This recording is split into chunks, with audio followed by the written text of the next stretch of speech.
and their golf cart is 80s Beach Party. The sophomores were Ancient Greece, and their golf cart is 410 BC themed. Juniors were the 50s, and their golf cart is 50s diner themed. And the seniors were the 70s, and their golf cart is 70s themed. The classes compete against each other for the best decorated golf carts, and the results are in. In fourth place, the freshmen. In third place, the sophomores. In second place, the juniors. And in first place, the freshmen. Seniors. Seniors go first. Freshmen, seniors. Our homecoming events have ranged from dress-up days and rallies to contests, ceremonies, and the Powder Puff game. To bring our homecoming week to a close, we have our homecoming dance tomorrow night. With that being said, welcome to the 2021 Mission Prep Homecoming Court Ceremony. We're going to get started, so I'd like to ask everyone to please quiet down and direct your attention this way. Let's begin. Tonight we are presenting our Mission Prep Homecoming Royalty. These are students whose classmates believe them to be positive examples of Mission Prep and all that we stand for. Here comes our freshman couple in the 80s Beach Party themed golf cart.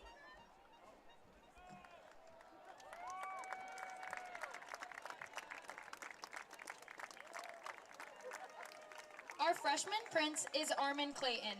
Escorting him tonight are his parents Ani and Chris, his two sisters Sophia and Isabel, and his friends Aaliyah and Kennedy. Armin enjoys playing football and baseball. Armin has played baseball for 11 years, is very proud of his achievements within the sport. He also enjoys fishing with his dad and paintballing with friends. Please give a round of applause for our freshman prince, Armin Clayton.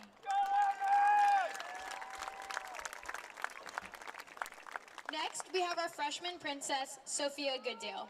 She is escorted tonight by her dad, Steve, her mom, Virella, and her friends Hannah, Ava, and Mary.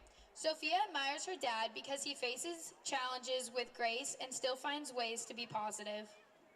She enjoys hanging out with her friends and likes to paint. Sophia helps out her community by volunteering at local food shelters and participating in beach cleanups. Please give a hand for our freshman princess, Sophia Gooddale.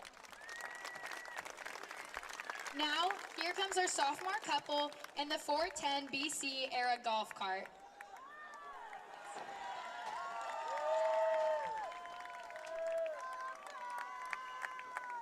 Our sophomore homecoming prince is Benjamin Gingrich. Escorting him tonight is his mom Jessica, dad Brian, and sister Natalia.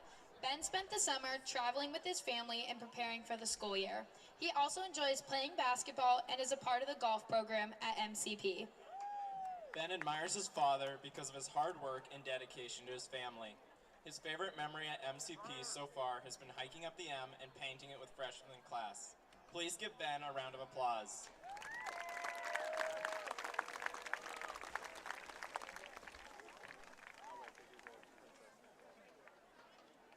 Our sophomore princess is Olivia Sajan, escorted by her mom Eleni, dad Gary, and sister Alex. Olivia is involved with Glean Slow and is a part of the golf team. Olivia admires her sister Alex the most because she is such a hard-working person. Alex can always make her smile and is forever her best friend. Olivia wishes to go to college at Fashion Institute of Technology in New York. Please give Olivia a round of applause. Up next comes our junior royalty in the 50s diner golf cart.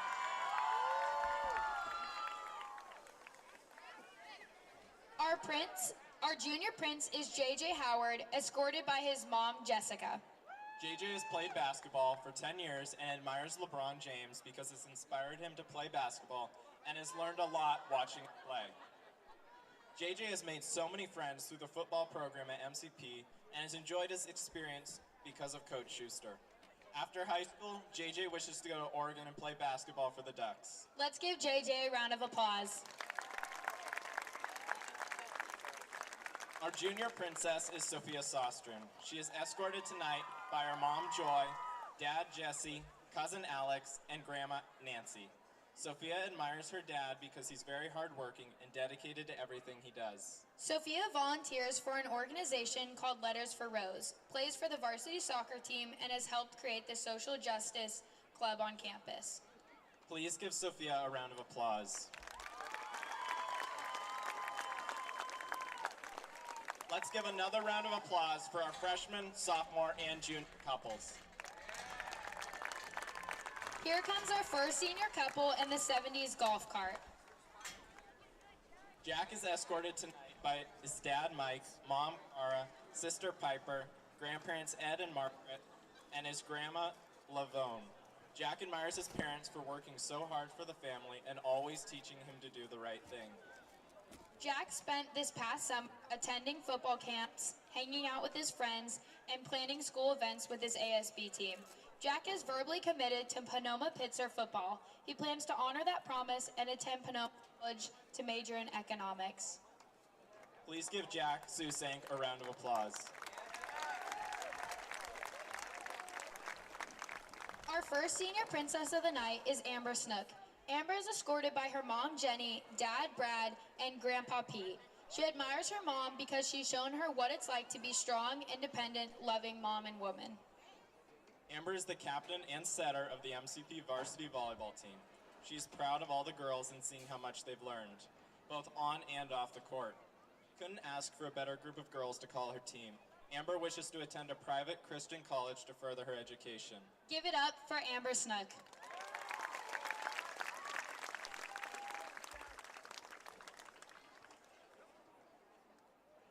Our next senior prince is Jack Osmina, escorted by his mom, Tracy, dad, Joe, sister, Abby, grandma, Karen, grandpa, Lee, and Laura, Uncle Bob, and Uncle Blaze. Jack admires his dad because he has always been there for him, taking him to baseball games, helping with his homework, and now helping Jack apply to college.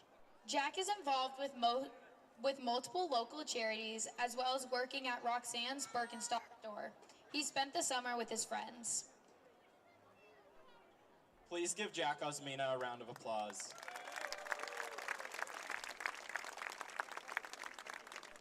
Our next princess this evening is Sienna Ritter. Tonight, she is escorted by her mom, Tamsin, dad, Trace, and sister, Fiona. After graduation, Sienna hopes to attend a 4-year university and pursue a career in either psychology or medicine. One of her favorite moments at MCP was the first day back from virtual school, when she got to finally eat one of the famous cafe cookies. Sienna admires her mother for her hard work and strength.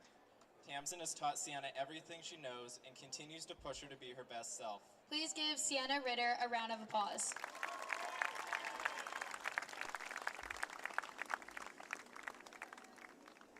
The next royal duo is Luca Gray and Eva Dieffenderfer. Luca is escorted tonight by his mother, Celeste. He is a member of the MCP tennis team as well as working at Tennis Warehouse. This summer he went to the Bahamas and had the most fun of his life. Luca looks up to his mom for all that she's done for him and raising him to be the best person he can be. Please give Luca Gray a round of applause.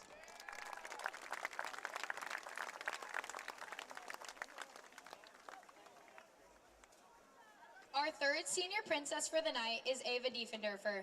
She is escorted tonight by her parents Nicole and JC, godmother Laura, and Bennett. Eva admires her dad JC because he is hardworking and understanding. Eva plays club soccer and shows livestock. She is also part of the Rio Rancheros 4-H club, where she participates in community service and holds workshops. Please join me in giving Eva Dieffenderfer a hand.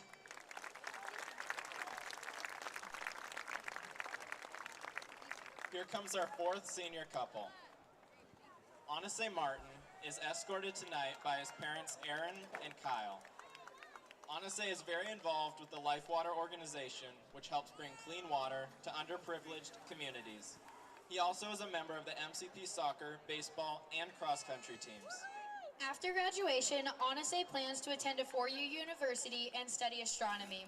He admires his parents for showing him how to work hard in everything that he does. Please give Anase Martin a round of applause. Margaret Heffernan is escorted tonight by her parents Tracy and Mike, her sisters Beth and Bridget. Margaret admires Taylor Swift for her work ethic and the way she leads herself through society.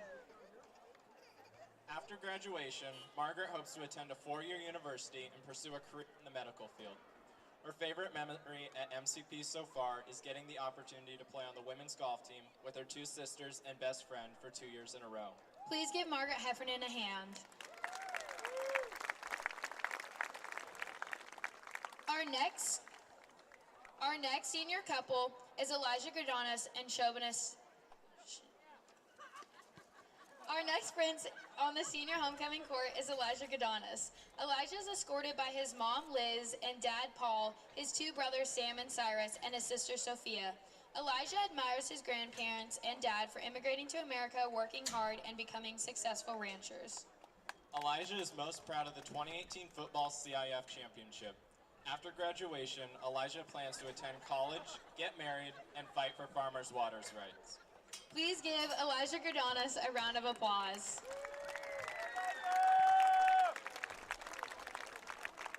Our next senior princess is Shobana Stanislas. Shobana is escorted tonight by her mom, Marini. Shobana admires her sister because she always looks after her without hesitation, even when she is miles away. She spent her summer interning with a local OBGYN and also showing her dog, Dudley, at the fair. She won first place in her division. After graduation, Shobana plans to attend a four-year university. Her favorite memory throughout her time at MCP so far is dressing up and cheering in the front row at the football games. Please give Shobana Stanislas a big round of applause. Here comes our next senior royal couple. Andrew Abate is escorted by his dad, John, mom, Karen, brother, Matthew, grandma, Renee, uncle, Doug, and family friend, Haley. Andrew admires his brother, Matthew, because of his work ethic and the way he treats others, and how he is always looking to improve himself. Andrew is involved in the community by helping with youth football camps, gleaning, and working at the food bank. After graduation, he plans to attend a four-year college majoring in international relations and get a master's in law. Let's give Andrew Abate a round of applause. Next up, Sienna Carroll, escorted tonight by her dad, Michael, mom, Gigi, grandma, Paula, and grandpa, Lee. Lorena admires her grandmother for being so down to earth and living her life to the fullest. After graduation, Lorena hopes to become an athletic trainer or get a job in the medical field to help others. Some of her proudest achievements at MCP have included the chemistry, art, and photography awards. Let's give Lorena Carroll a round of applause.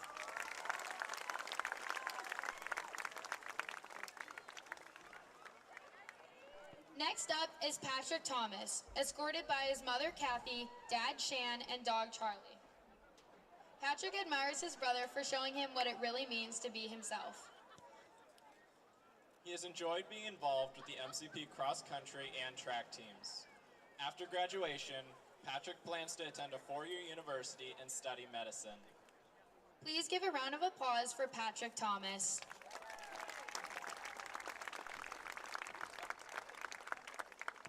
Our next senior princess is Katie Kowal. She is escorted by her mom, Margie, and her dad, Mark. She most admires her brother, Brian, because of his determination and hard-working personality. In her spare time, Katie volunteers at an organization called Echo Homeless Shelter, where she reads to young kids. Katie is most proud of the lifelong friendships she's made during her time at MCP. Please give a round of applause to Katie Kowal.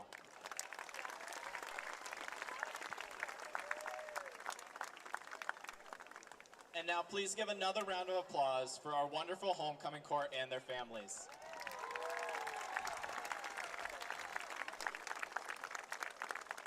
Now, we would like to introduce alumni Corey Vaccaro and Kyra Harris. They both graduated from Mission Prep in 2020, and Kyra was our 2019 homecoming queen. They will be presenting the bouquet and crowns to this year's winners. Corey Vaccaro is currently attending Westmont College in Santa Barbara, where he's studying business and economics. He's part of the Westmont track and field teams competing in field events. Kyra Harris is an alumni from the class of 2020. She was ASB Spirit Leader and played 4 years of varsity basketball during her time at MCP. She is currently enrolled at Allen Hancock College, majoring in liberal arts, as well as being the assistant coach for the MCPU women's varsity basketball team. Please give it up for Corey and Kyra. At this time, we are going to present our homecoming king and queen. Drum roll, please. And the results are in. The 2021 homecoming king and queen are Jack Susink and Katie Kowal.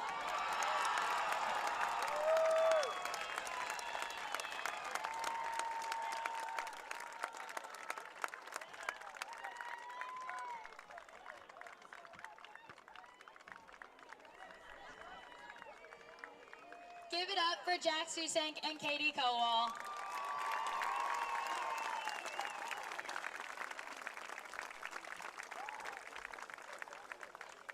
Thank you everyone for attending this MCP tradition.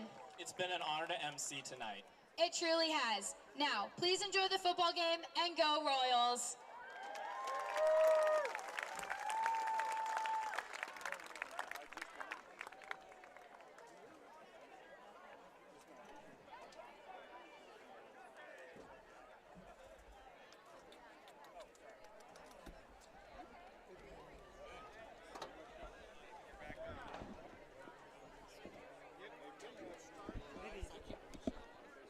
We're already live.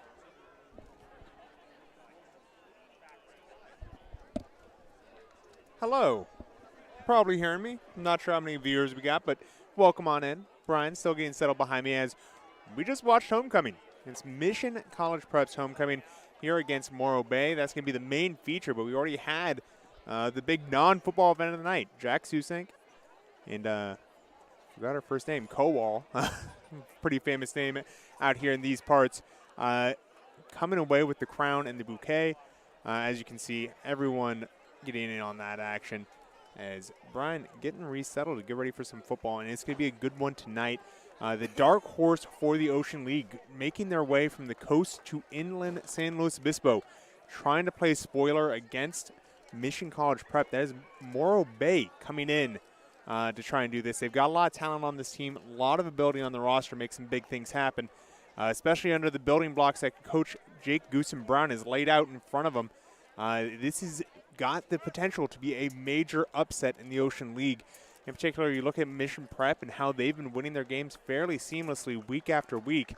There's a lot going on that could set up for a trap game should Mission Prep not be mentally ready for this one to happen. So a lot of excitement abound, a lot of ability for things to go kind of sideways. As once again, getting ready is Brian Stanley. Brian, how you doing? I had to do that intro. Was not prepared for it, you may have heard, but lovely to be back with you here on Mission Prep Football. You know, I'm so lovely that we're just going to go ahead and click this button. Sunset Honda presents tonight's pregame show on PSN-TV. Sunset Honda has been voted Best of SLO County for 7 years in a row, and they are now a proud partner of Mission Prep Football. Now to the game, here's Big Red Brian Stanley. And welcome back to Mission Prep Football. We're in the pregame now, presented by Sunset Honda. Hondas are great cars, Stephen. You have one, I have one. We love driving them. And this pregame show is brought to you by Sunset Honda. Go ahead and give them a good old look if you're looking for your next car. The official pregame sponsor of Mission College Prep Football. As you said, the Morro Bay Pirates have given up their sails and shipped and pushed forward inland, migrating to San Luis Obispo to take on the Royals tonight, looking to snatch the crown off the heads of the Royals here on homecoming. Interesting fact about me, Stephen, homecoming is something that's well rooted in my history, as I was a homecoming prince. Oh. When I was a senior, we didn't call them prince, we'd call them runner-ups. You know, they didn't give us those fancy titles. But I was a king candidate my senior year at Santa Maria High School. And tonight I am wearing my Spartan blue as the Spartans host the undefeated San Diego State Aztecs on homecoming up at Seth Q Stadium in San Jose. I just have to rub that in, you being an alumni of Fresno State. But let's talk about tonight's action. It's really funny you're wearing a homecoming shirt, or not a homecoming shirt, a Mountain West Championship shirt, because when they gave me the championship paraphernalia, it was in the form of rings, and I got 2 of them. So Well, that's because you were part of the program. I got my free swag because I know people, not because I was part of the program. But this matchup tonight is an interesting matchup. Royals are looking to go 7-0 on the year, 3-0 in Ocean League play tonight, Stephen. And they're hosting the Pirates, who are 1-1 in Ocean League play, looking to get back into the win column on a 1-game losing streak after a tough loss last week to the San Luis Obispo Tigers, 21-7. And they're, like I said, they're 3-4 on the year, 1-1 in league play are the Pirates. But these Royals are making waves here on the Central Coast, all the way from Paso Robles to the Ventura County. And the best way I can describe it, if we look at 2 top 10 lists, starting with the Slowpoke Sports top 10 list, the Mission Prep Royals are number 1 with a bullet right now. Let me tell you, putting together that list, that's a low caliber bullet if you're going to say one with a bullet. But, well, go on. Listen to the podcast if you want my thoughts on it. Yeah, so we'll just run down. Stephen, this is Stephen Hodges' top 10 list, basically. But the top 10, number 1 with a target on their back are the Royals, followed by the Paso Robles Bearcats, the Napomo Titans, the St. Joseph Knights, the San Ynez Pirates, the Lompoc Braves, the Rio Grande Eagles, San Luis Obispo Tigers, Templeton Eagles, and number 10, Morro Bay Pirates. Now, if we look on the other side of this top 10 list, the one that goes down into Ventura County, the 805 top 10 list, put together by Ballers 805 VC. I don't know who the guy is. He has some pretty good explanations for his rankings. He defends them well. Even though we may not all agree with them, I will say he defends them well. So props to this young man, or old man, or woman, whoever it is. St. Bonaventure ranked number 1, Bishop Diego 2, Rio Mesa 3, Simi Valley 4, Oaks Christian had a tough schedule this year, 5, your Mission Prep Royals 6, Agura 7, Camarillo 8, Santa Barbara 9, Paso Robles 10. So they're in some big company there in that list. To be ranked 6th is quite impressive. Stephen, what are your thoughts tonight between these 2 squads, and what's it going to take for the Royals to walk out with a win on homecoming? Well, I've got a close-up on a very special family at Mission College Prep right now. That's the Kowal family, and they will tell you that the path to championships is not paved in swag and freebies. There's no such thing as a free championship in football, whether it be high school football, college football, any level. This is a physical sport that pays a huge toll on your body. Just ask Brian Cole, the man in maroon right there. This is a tough sport. There's no easy games. That includes tonight in the Ocean League between them and Morro Bay. You sit there and say, oh, yeah, this bozo here thinks Mission Prep's number 1. This bozo over here is ranking everyone in the 805. He thinks they're number 4. That doesn't matter. What matters is what's going to happen on the field here tonight. Mission Prep has a huge task in front of him. Dylan Turner has turned into a phenomenal athlete. Nikki Johnson can sling the ball around. We're going to give you some view of this warm-up right here. They're doing some great things on offense. I mean, this Morro Bay team has turned the corner and is starting to become a more and more competitive team. It's a small community there on the beach. They don't have a ton of people to pull from. They do the best with what they can, and they have gotten some fantastic results. Mission Prep has got a target on their back. That means that everyone's watching their film. Everyone knows what they can do. Everyone knows their best players. They know their weaknesses. They know their faults. Question is, can you execute on that? That's the question for Morro Bay tonight. Can they execute on what they believe the faults are in this Mission Prep team? Because there's no perfect team out there. This is a team ripe for upset, if anything. So you talk to Coach Schuster and you bring up those rankings. He's not very happy to talk about him. Not at all. He wants his team ranked lower, in fact, if anything. So that number 1 ranking means very little. If a head coach of a team is telling you we don't want that ranking, probably means it's not worth very much. Yeah, when the 805 rankings came out, when he first saw those, he laughed. We were talking about him on the Coach Show a few weeks back. He chuckled at him because he's not a fan of rankings. He's not a fan of looking ahead. He's not a fan of looking back. He's a fan of looking at what's in front of you now. What is the challenge ahead of you that you have to defeat?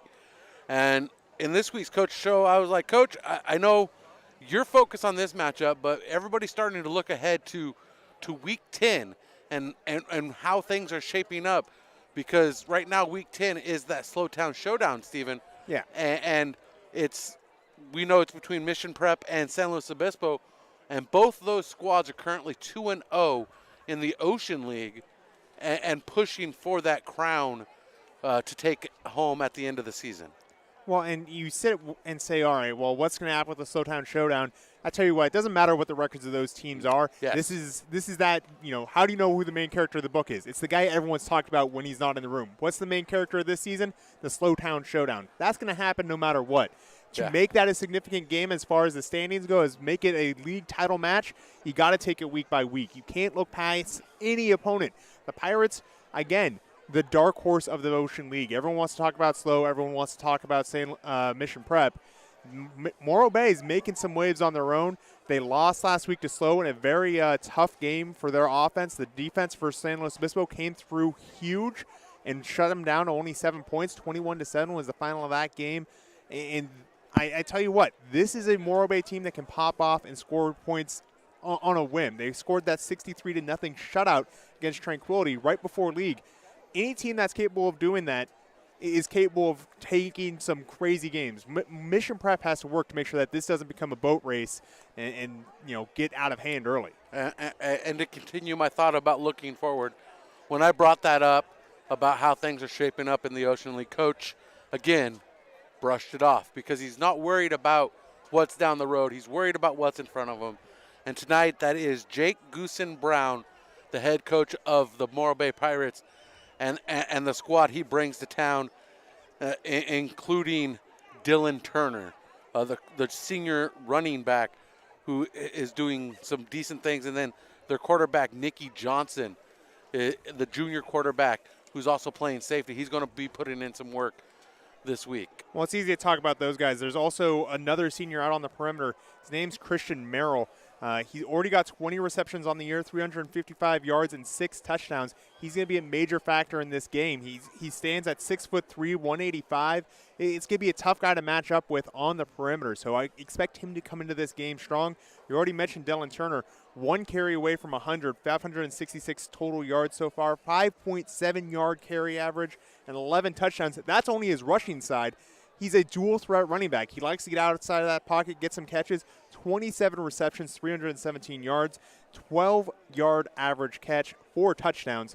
He is a weapon out of the backfield. Nicky Johnson, of course, the quarterback. You've got 2 weapons like that, you're going to put up good numbers.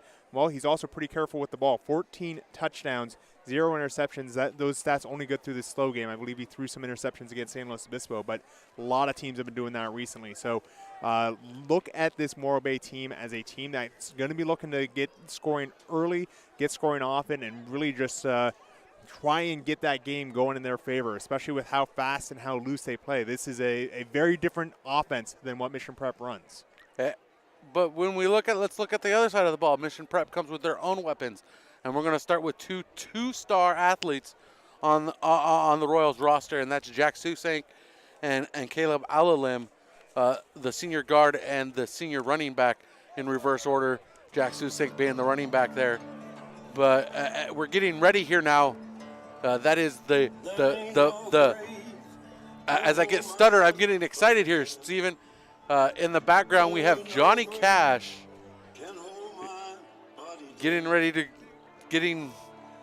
going over the loudspeaker as the Royals prepare their march. Yeah, the walk. This tradition has started back up recently. It's a little hard to get a shot behind us, but they're coming in, and they got to.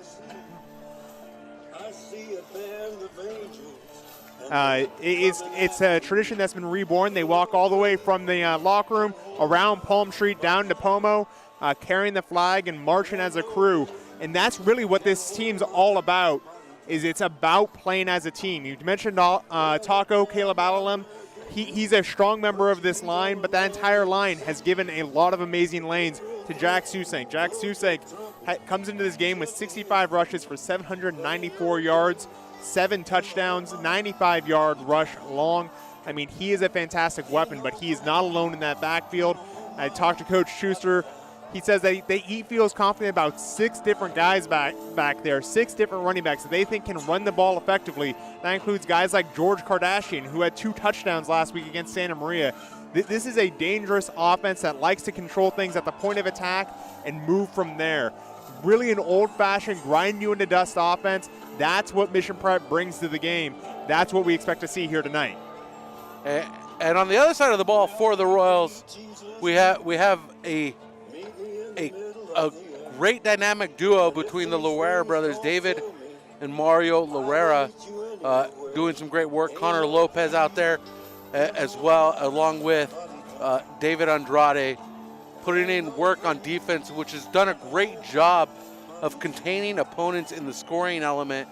If you look at scoring between both squads, or between the Royals and their opponents, 233 points for the Royals this year, a 38.8 point per game average, while they've only held their opponents to 9 points per game on average, a total of 54 points this year, 3 passing touchdowns and 5 rushing touchdowns allowed by this defense, a total of 8 touchdowns altogether. Tremendous work by this squad on defense. I tell you what, anytime you're holding your opponents to less than 14 points, it means that your offense has a very easy job. That doesn't discount anything that this offense has done.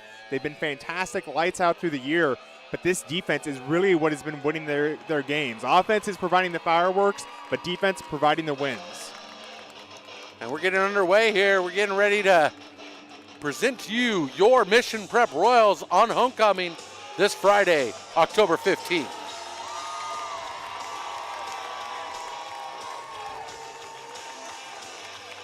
And led onto the field by Jack Susank and Caleb Alalem. Susank carrying the big Royals flag as Coach slowly joins them on the field from the entrance. It's going to be a great game tonight, Stephen. And this has been the Sunset Honda pregame show. We'll be back in just a few minutes with kickoff. Stay tuned with us as the Royals go head-to-head with the Pirates in Ocean League action. At KD Capital Mortgage, we know that your home is much more than 4 walls and a roof. Your home is where dreams are born and memories are made. That's why whether you're looking to refinance your current home, purchasing your dream home, or buying an investment property, our goal is to help you take advantage of today's historically low rates and make sure you find the right loan to match your specific needs. So whatever your mortgage needs may be, the perfect loan is waiting for you, and KD Capital is here to help. Please give us a call at 805-226-5550, a proud partner of the Mission Prep Royals. Hi, this is David Idell from Sunset Honda. We make car buying easy. Like 0% financing or Sunset Honda's transparent lease, where there's zero due from you when you lease any new Honda. Looking to cash in on your vehicle? Sunset Honda makes that easy too by offering $1,000 over Kelley Blue Book on your trade-in. Have another offer? Bring it. Worried about new car inventory? Don't be. Sunset Honda is packed with the vehicles you're looking for, and if you're thinking pre-owned, we have every option from Honda Certified to our value lot filled with vehicles under $10,000. Plus, Sunset Honda is offering our essential workers a $500 discount voucher on any pre-owned vehicle. No wonder Sunset Honda has been voted the best new car dealer in SLO County 7 years in a row. And that's the Sunset Honda experience, where we make car buying easy. Get started today at sunsethonda.com. 0% for up to 48 months on 2021 HRV and Pilot models. 0% for up to 36 months on 2021 Odyssey and Passport models. For well-qualified buyers, Tier 1 through 3 through American Honda Finance. Essential worker discount on pre-owned vehicles only and can't be combined with other programs like Costco. Offers valid through 7/6/21. See dealer for details. Friday Night Lights and Mission Prep Royals football back on the Prep Sports Network for the 2021 season. All broadcasts are presented by California Fresh Market and driven by Hyundai San Luis Obispo. Let's go to the field with the voice of the Royals, Big Red Brian Stanley. Win the toss.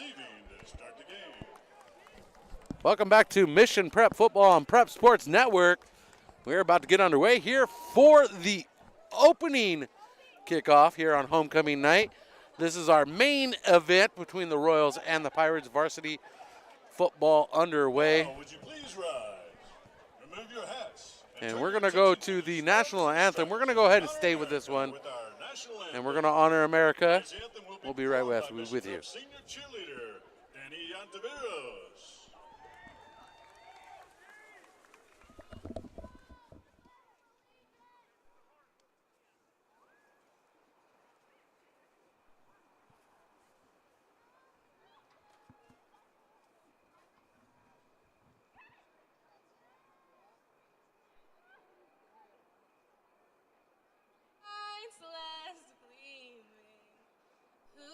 Stripes and bright stars through the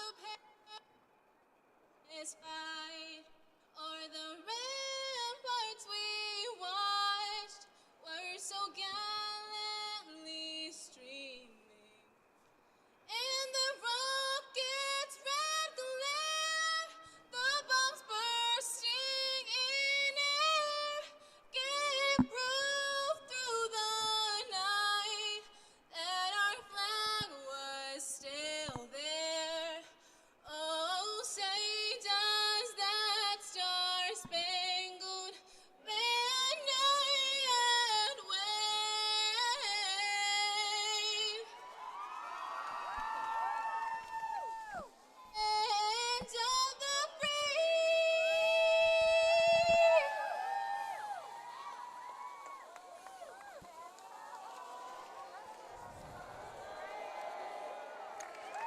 Well, some technical difficulties in the audio of that broadcast of the national anthem, but the student section comes through and helps her pull it out. Fellow Mission College Prep cheerleader. Strong and faithful God, as we come together for this contest, we ask that you bless these athletes. Keep them safe from injury and harm, instill in them respect for each other, and reward them for their perseverance. Lead us all to the rewards of your kingdom, where you live and reign forever and ever. Amen. So following some minor technical difficulties in the national anthem, student section comes through and pulls it out, helping the cheerleader finish out strong.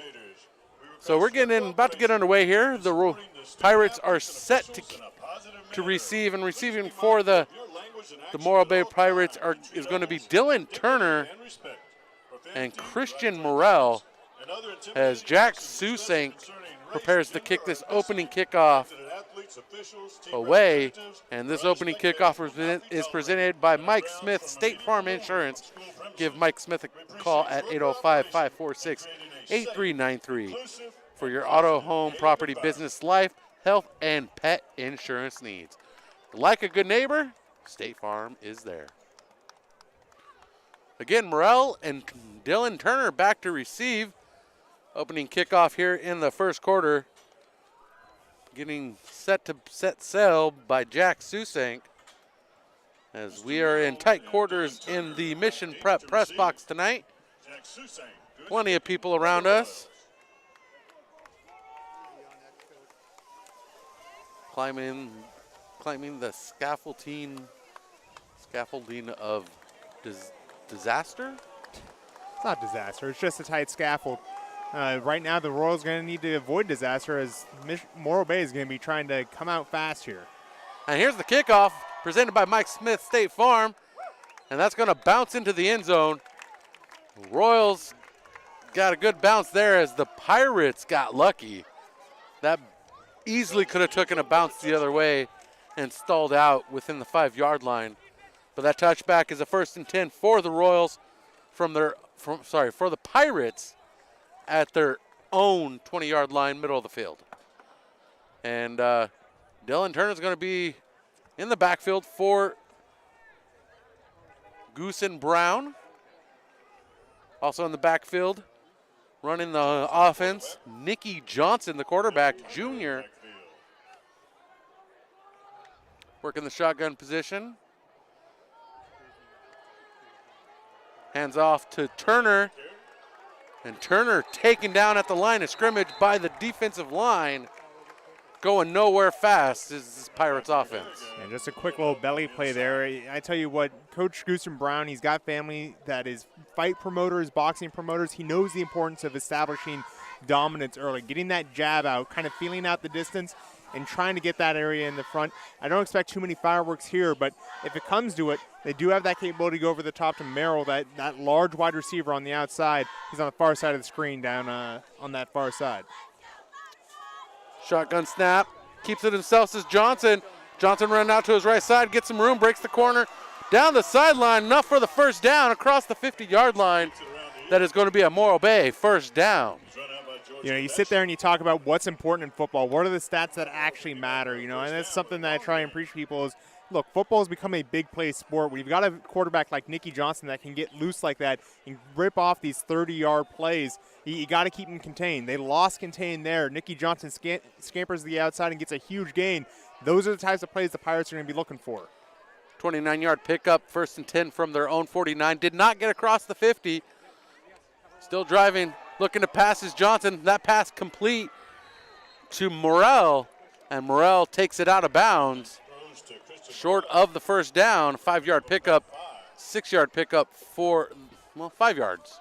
Yeah, a little 5-yard square out there by Nicky Merrill. Standard route these days for all wide receivers. It used to be, you always run the deep routes, your 10-yard routes for your standard things. 5-yard routes are now the thing. One-step drop by Nicky Johnson gets the ball out. Great catch by Merrill. 2 receivers to his left, 1 to his right. Working from the shotgun is Johnson. Turner in the backfield, hands it off to Turner. Turner breaks the corner and out across to the 40. Inside the 40 for the first down. That is going to be moving the sticks for the Pirates. Their second first down of this drive. First one on the back of Johnson, second one on the back of Turner. And Dylan Turner's 101st carry on record, picking up those first downs. That's what you want to see from that running back. Good outside run there. 2 backs in the backfield.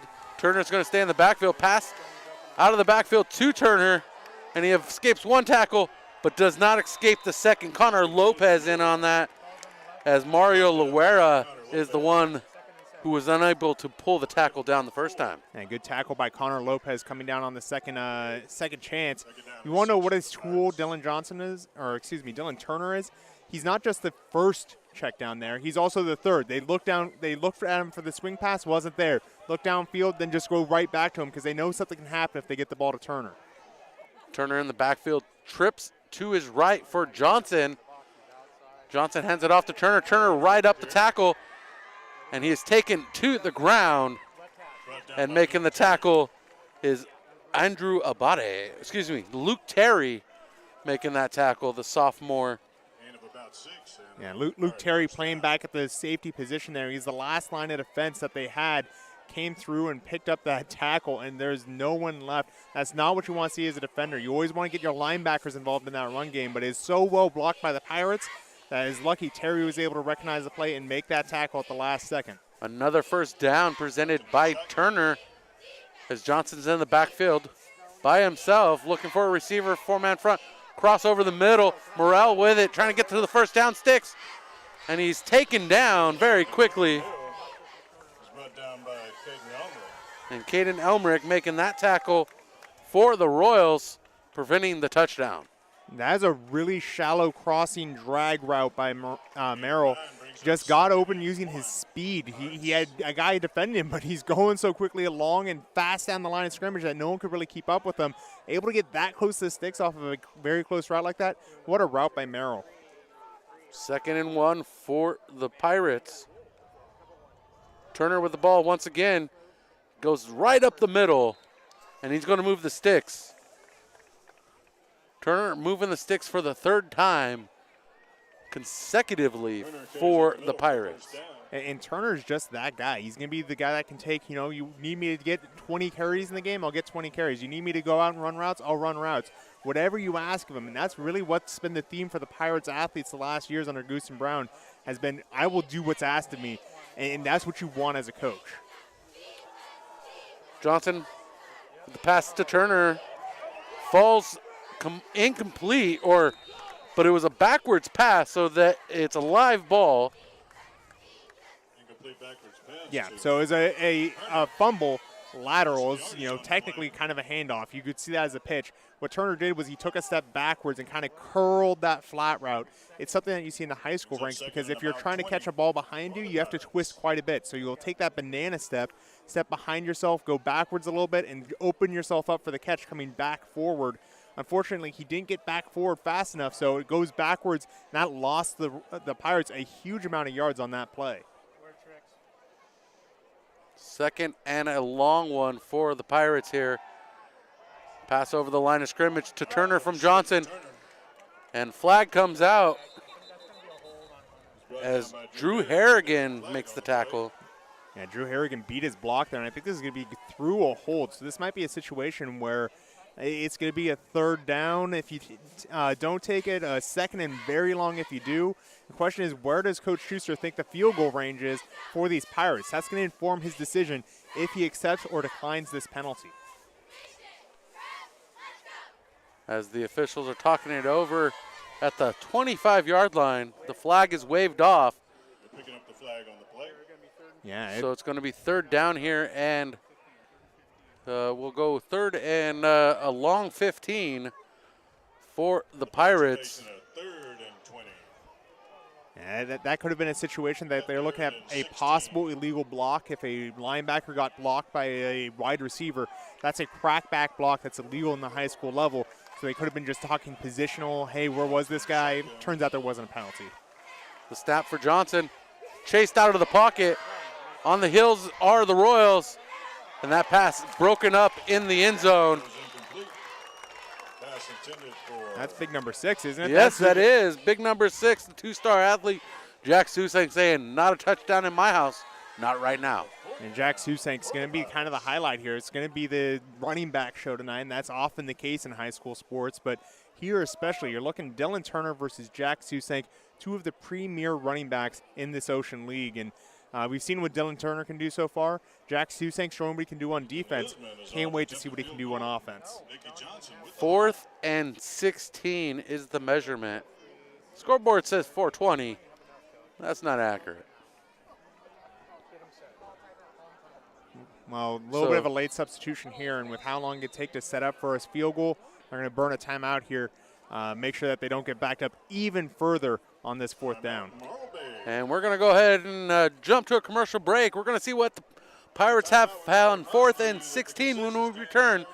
California Fresh Market presents Mission Prep Football, driven by Hyundai of San Luis Obispo. Proudly serving the Central Coast since 1966, California Fresh Market is pleased to be the presenting partner of Mission Prep Football.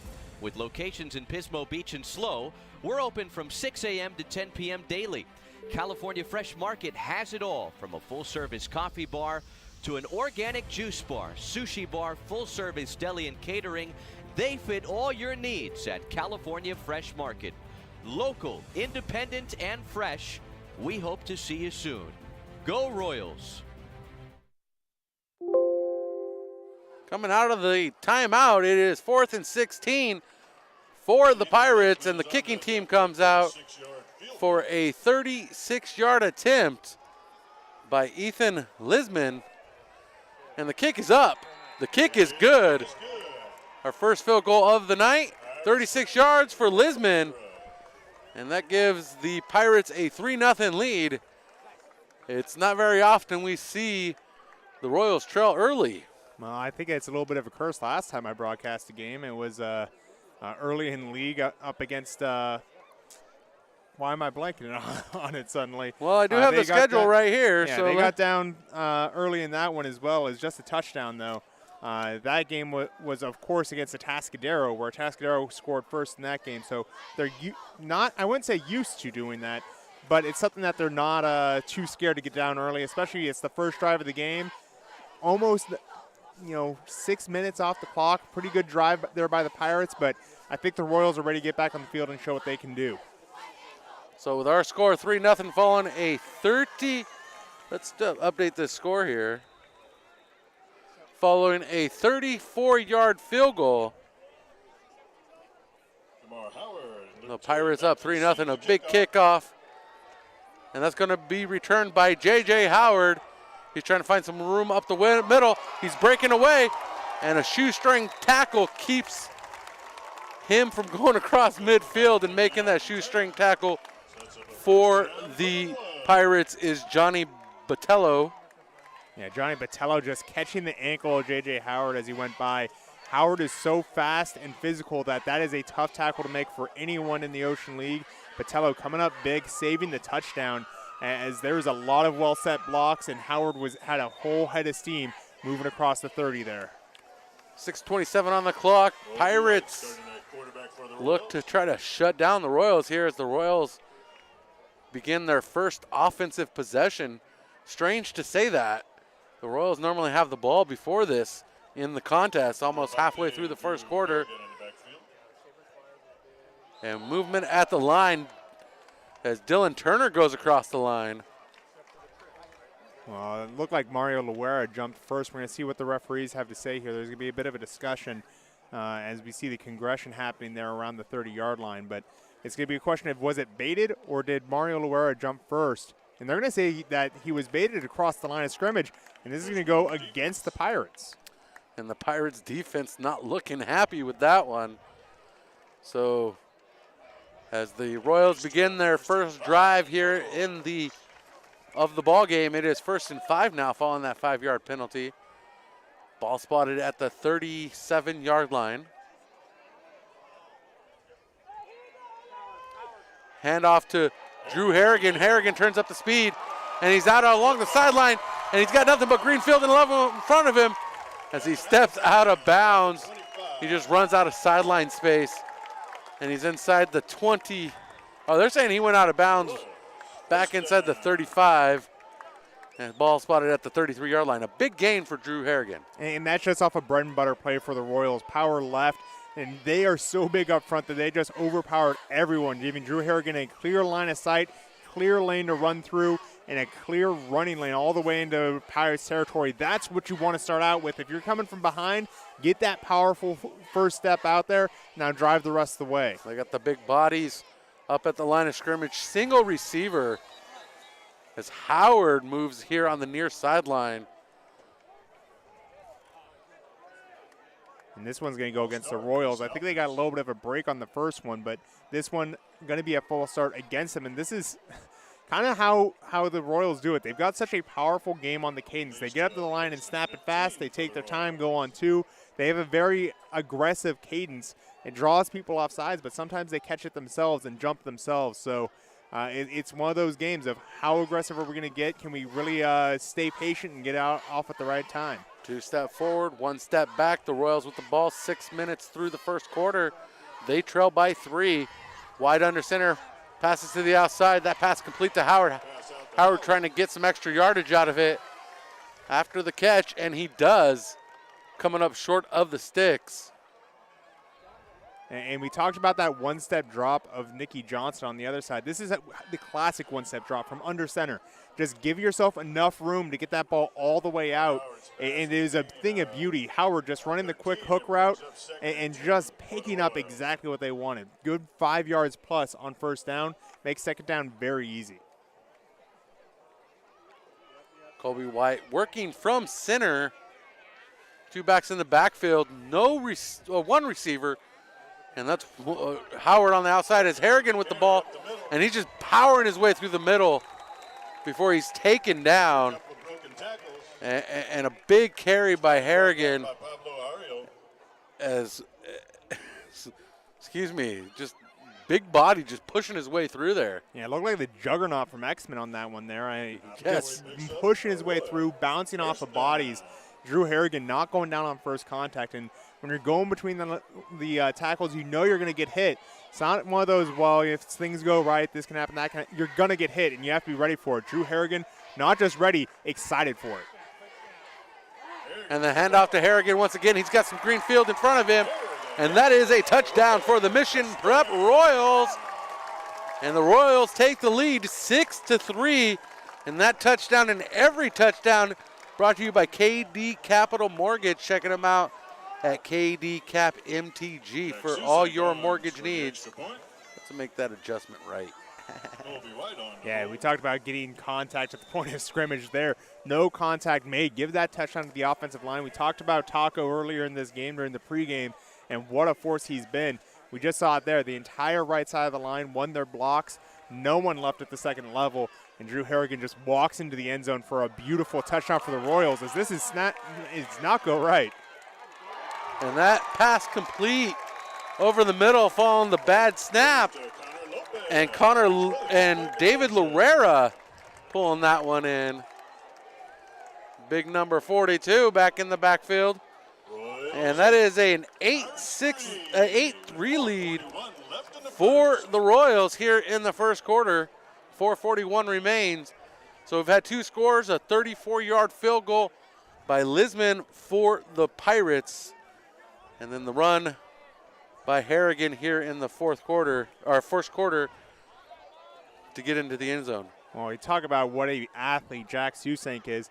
He's an all-area slowpoke sport athlete, just all-around athlete. He kicks, plays defense, he runs the ball. Here he's got a passing touchdown. Everything that's asked of him, he's done, and he's getting better at it as he goes. Jack Susank, one of those guys that's going to be in the conversation for the MVP of the entire area come to the end of the season, just based on how much he's been able to do at every phase of the game. And that touchdown was how many yards? We'll go with a 22-yard touchdown for Drew Harrigan. Susank on the kick. And Jack Susank getting ready to kick this one off. This Mike Smith State Farm Insurance kickoff. Like a good neighbor, State Farm is there. Give Mike Smith at State Farm Insurance a call, 805-546-8393. And that one is going into the end zone. And that is a touchback, 1st and 10 for the Pirates at the 20-yard line there. We'll talk about what a good kick that is for Susank. He's kicking it into the end zone because the Pirates are allowing that to happen. But if they were going to catch it, they'd be catching it on the 1 or 2 yard line, and it has enough hang time that the coverage team is around the 20-yard line or shallower, meaning when they make that tackle, it's going to be closer than they'd be if it was a touchback. So the Pirates, you can sit there and say, all right, well, they're rolling the dice letting that go into the end zone. But honestly, it's a good play because they're looking ahead of them seeing there's not really a lane for me to run. Just let this go into the end zone. We're going to get better field position. I agree with you this time, but that first kickoff looked a little dicey. Looked like it could have taken a wrong bounce.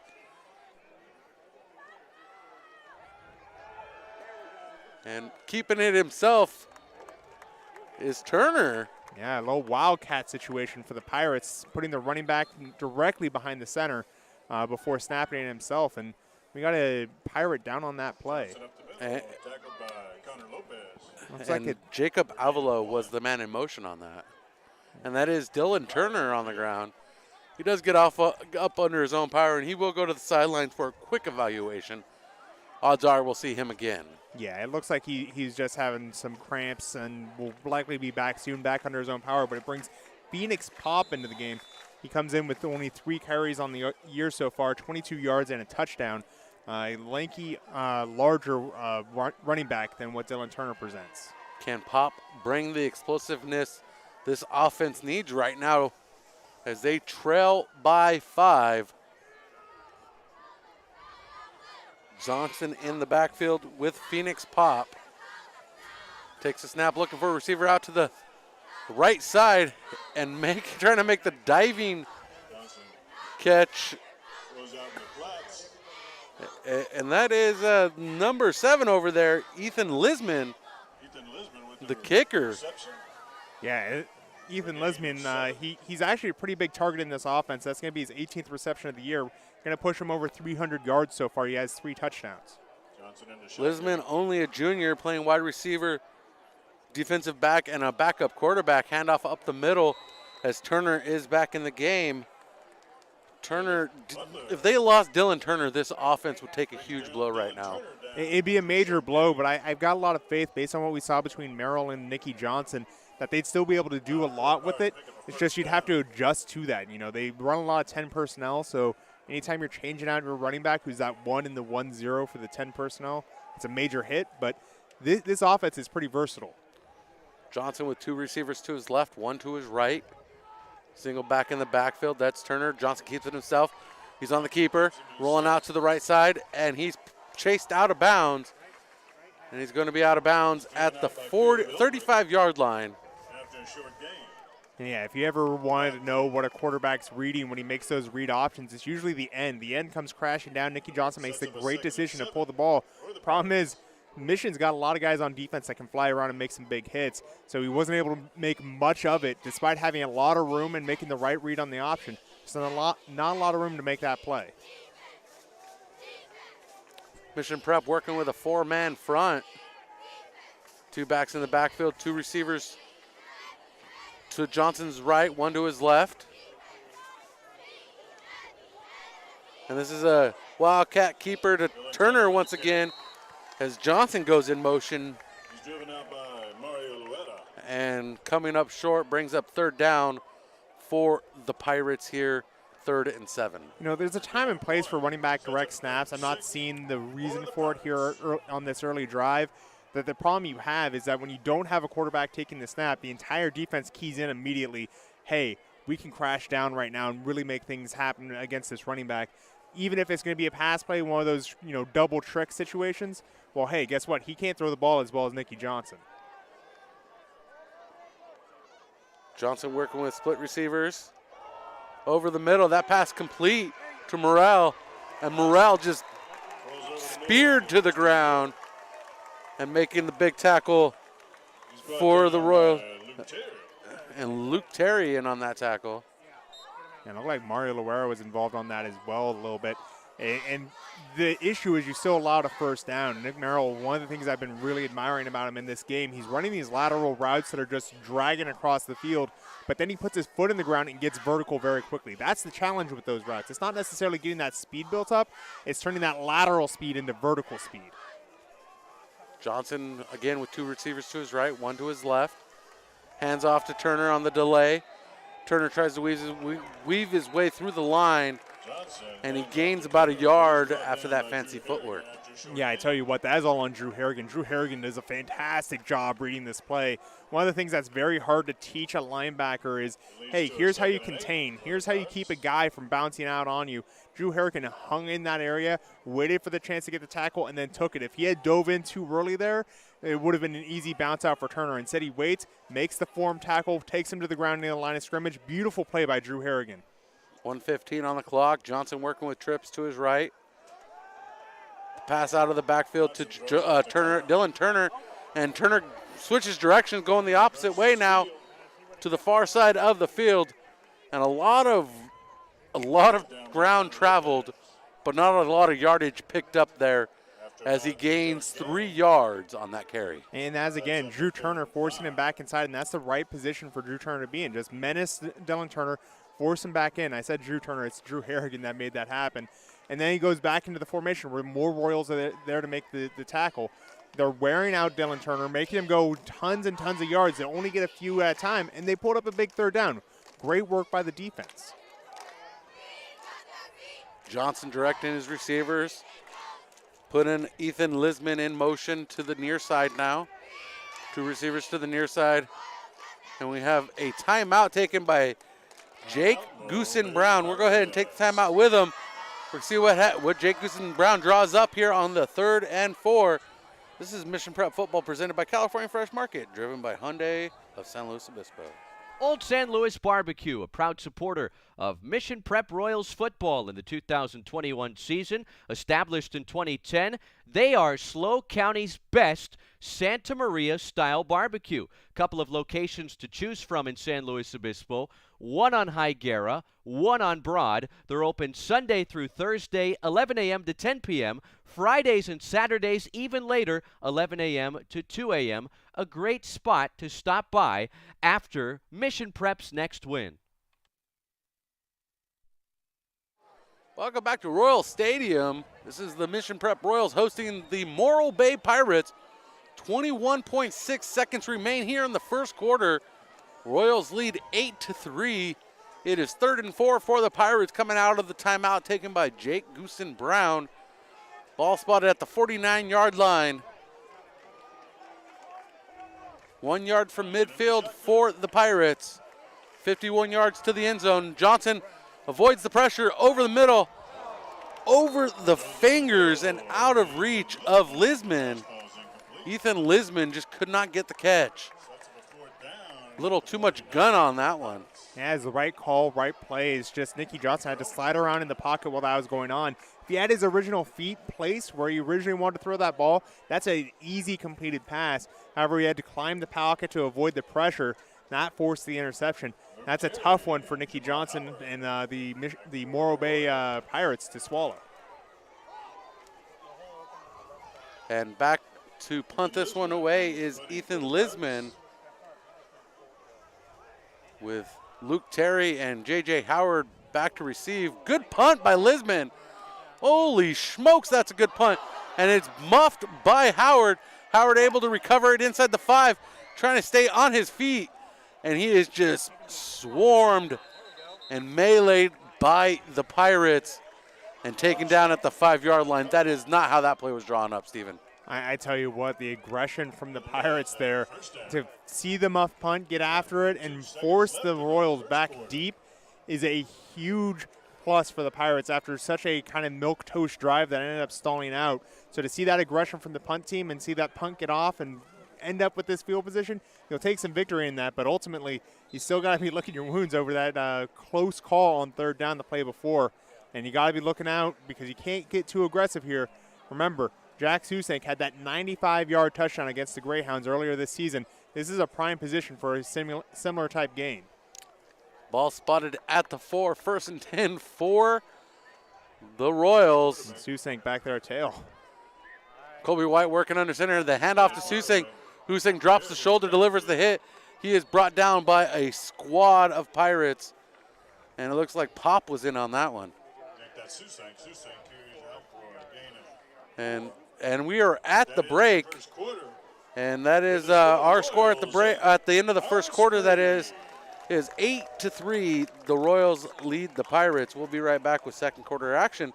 Stay tuned as the Royals drive out of their own end zone. Hi, this is David Idell from Sunset Honda. We make car buying easy. Like 0% financing or Sunset Honda's transparent lease, where there's zero due from you when you lease any new Honda. Looking to cash in on your vehicle? Sunset Honda makes that easy too by offering $1,000 over Kelley Blue Book on your trade-in. Have another offer? Bring it. Worried about new car inventory? Don't be. Sunset Honda is packed with the vehicles you're looking for, and if you're thinking pre-owned, we have every option from Honda Certified to our value lot filled with vehicles under $10,000. Plus, Sunset Honda is offering our essential workers a $500 discount voucher on any pre-owned vehicle. No wonder Sunset Honda has been voted the best new car dealer in SLO County 7 years in a row. And that's the Sunset Honda experience, where we make car buying easy. Get started today at sunsethonda.com. 0% for up to 48 months on 2021 HRV and Pilot models. 0% for up to 36 months on 2021 Odyssey and Passport models. For well-qualified buyers, Tier 1 through 3 through American Honda Finance. Essential worker discount on pre-owned vehicles only and can't be combined with other programs like Costco. Offers valid through 7/6/21. See dealer for details. Yeah, buddy. Welcome to the second quarter here on Mission Prep Football Television, Prep Sports Network Television, PSN-TV. We'll get it right sooner or later. It is a 2nd and 7 for the Royals inside their own 10-yard line. Handoff again out of the backfield to a fake, that is. A rainbow pass complete to J.J. Howard, and he is quickly pulled to the ground, making the tackler Sean Schaefer. And we got some laundry in the backfield, and they're saying it is a false start on the offense. Well, based on the timing of that, I don't think it's a false start. They would have whistled it down if it's a false start. That one signal is used for a lot of things. This could have been an illegal formation by the Royals, but that's a tough pill to swallow. It also gave away kind of the big trick play. You think about play action; it's accepted as a normal play these days, but really. Pirates expecting run, everyone expecting run, and they pull out the play action and go deep. You only get to do that once. And yeah, it's going to be illegal, some sort of illegal play there by the Royals. I don't think it's a false start based on the timing of the flag. Well, that is true because they would have stopped the play dead.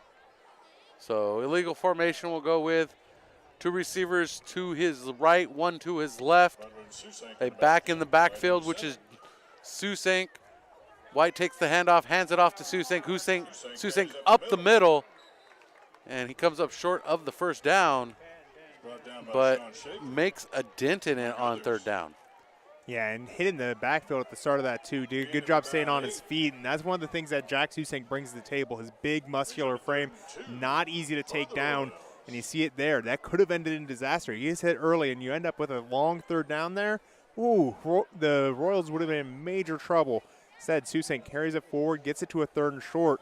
That's going to give him a chance to pick this one up and keep the drive alive. This is a very manageable 3rd down for where they're at, and this is a 3rd down you want to convert. Being pushed up against your own end zone, it's not a place where mistakes can be made when your punt unit's out. Not that Jack Susink does, but he drops the shoulder, delivers the hit, and Caleb Alalim is able to, George Kardashian drops the shoulder, delivers the hit, while Caleb Alalim opens the hole up. And that is enough for a 1st down for the Royals. They're going to get a whole new set of downs here. 1st and 10, the ball is spotted at the 15-yard line, exactly 10 yards from where they started this drive. We talk about George Kardashian, when he brings to the team, got his 1st touchdown and 2nd varsity touchdown last week, just blowing through the Saints and making a big name for himself in the backfield. 2 touches, 2 touchdowns. That's all he needed last week on the offense. White throwing the ball over the middle, and he gets ahead of J.J. Howard. Howard just did not have the wheels underneath him to catch up with that one.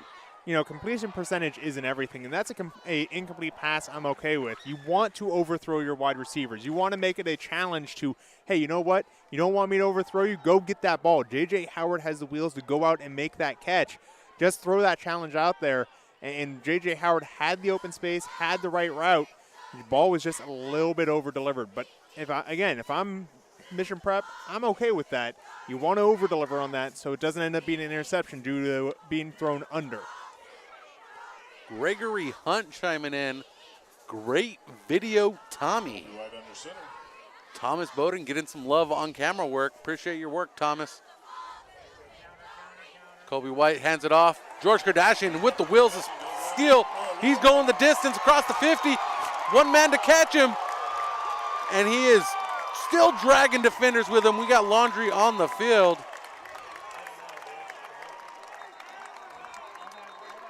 Yeah, and this is a weird spot for a flag. Can't quite see it through the coaches. And that's going to be a rough one, because I think this is going to be a sideline infraction against the Royals that will bring this back quite a ways. We're going to get a view on the referees here. But this one could end up being back near midfield due to a penalty on the sideline for Mission College Prep. If someone's in the running lane of the referee, they will call it. Flag setting at the 45-yard line of the Royals. Near sideline, right in front of the bench. Yeah, I think I might be able to get the shot here, so give this another chance. Right there, just by the 45-yard line of the Pirates, or the Royals rather, and could just go as a warning here. It is officially a sideline warning. They're going to give him the yardage, and George Kardashian is thankful. Yeah, that's a huge run by George Kardashian. He is the heir apparent to the Brian Kowal kingdom as Kowal headed off to UCLA.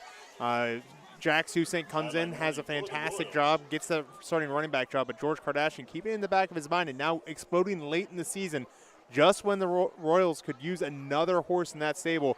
George Kardashian reminding everyone, hey, I did some great things on the JV. I did some great things in my limited reps at varsity when I was a sophomore. Give me the ball some more. We're seeing it here, and he's making things happen. Sideline warning, 1st and 10 from the 10-yard line. So 1st and goal. The next stop is the end zone if they get the yardage. It is a 1st and goal on the 10. Whew. Yeah, I'm Coach Schuster. I go right back to George Kardashian. That's a huge gain, and I want to see the running back stay hungry and get another chance to crack into the end zone. He's a tailback here. See if they just hand it right back off. Kardashian in the backfield. Full back in with him is Townsend. Pitch to Kardashian. Kardashian tries to find the corner. He makes the diving attempt. Touchdown, Royals. Royals into the end zone once again. Our score now 14-3. 14 unanswered points for Mission Prep here on a 10-yard George Kardashian carry. Well, give Isaac Townsend a little bit of credit there. As the fullback on that pitch play, you're just told to go out and hit somebody. Let the running back decide whether he needs to cut it inside or outside, and that's what Townsend did. He laid a big hit, and that opened up the lane for George Kardashian, who just followed it behind, cut back inside, got the touchdown. Great job, Isaac Townsend. Great job by the O-line. Better job by George Kardashian getting that touchdown for the Royals. Kick is good. Number 20 on the board. His third touchdown of the year. A big run. Luckily, that wasn't negated by an actual penalty. They were kind enough to give the sideline infraction, doing the proper protocols. When there is a sideline infraction, you give a warning, and then you give the penalty on the next round. I think I know who the penalty was on. I'm not, or who caused the commotion on the sideline, because I saw Coach Eric Terry specifically yelling at one player in particular. I'm not going to name names. Look, but snitches get stitches, Brian. We're not in that game. It's already in the past. The penalty didn't cause any issues. It's only going to be an issue if it happens again. So the Royals got to be more disciplined on their own sideline. But that's something that any get-back coach will tell you. That's every week. Players want to be part of the action. They want to be close to the action. You just got to keep an eye on and make sure that they stay within the box. For the Pirates, this is a vital drive right now. They started out with the ball. They got that field goal. Now you're looking at 9:35 left. Their first drive took 6 minutes off the clock. You're not going to have another chance to really climb back into this one. This is a very critical point for the Pirates. They got to score on this drive. They want to be able to get this back even in a timely manner. I'm just thankful that when I played football, none of the officials ran into me, because I would have been like hitting a brick wall. So, I mean, look, you gotta learn the Kool-Aid at some point. You think you'd be hitting a brick wall. Maybe you're worried about them breaking through that brick wall. Oh yeah, that's true. Half full, half empty. And an onside kick here. Shenanigans caught by Connor Lopez. He's on the roll, and he's out of bounds at the 35-yard line. What a perfect bounce for the Royals to catch the Morro Bay Pirates sleeping on the kickoff, and the Royals with the ball at the Pirates' 35-yard line. We've seen Coach Schuster do this a lot in the past. Just bring out the onside kick at a random time. They caught the Pirates sleeping on the last couple. They just sat back and watched it sailed over. You want to get control of this game, get the ball right back, roll it along the side, and talk about a good onside kick. You want it to dribble and then pop. That's exactly what happened. Dribbled along and popped right over one of the Pirates. Didn't have a chance to recover.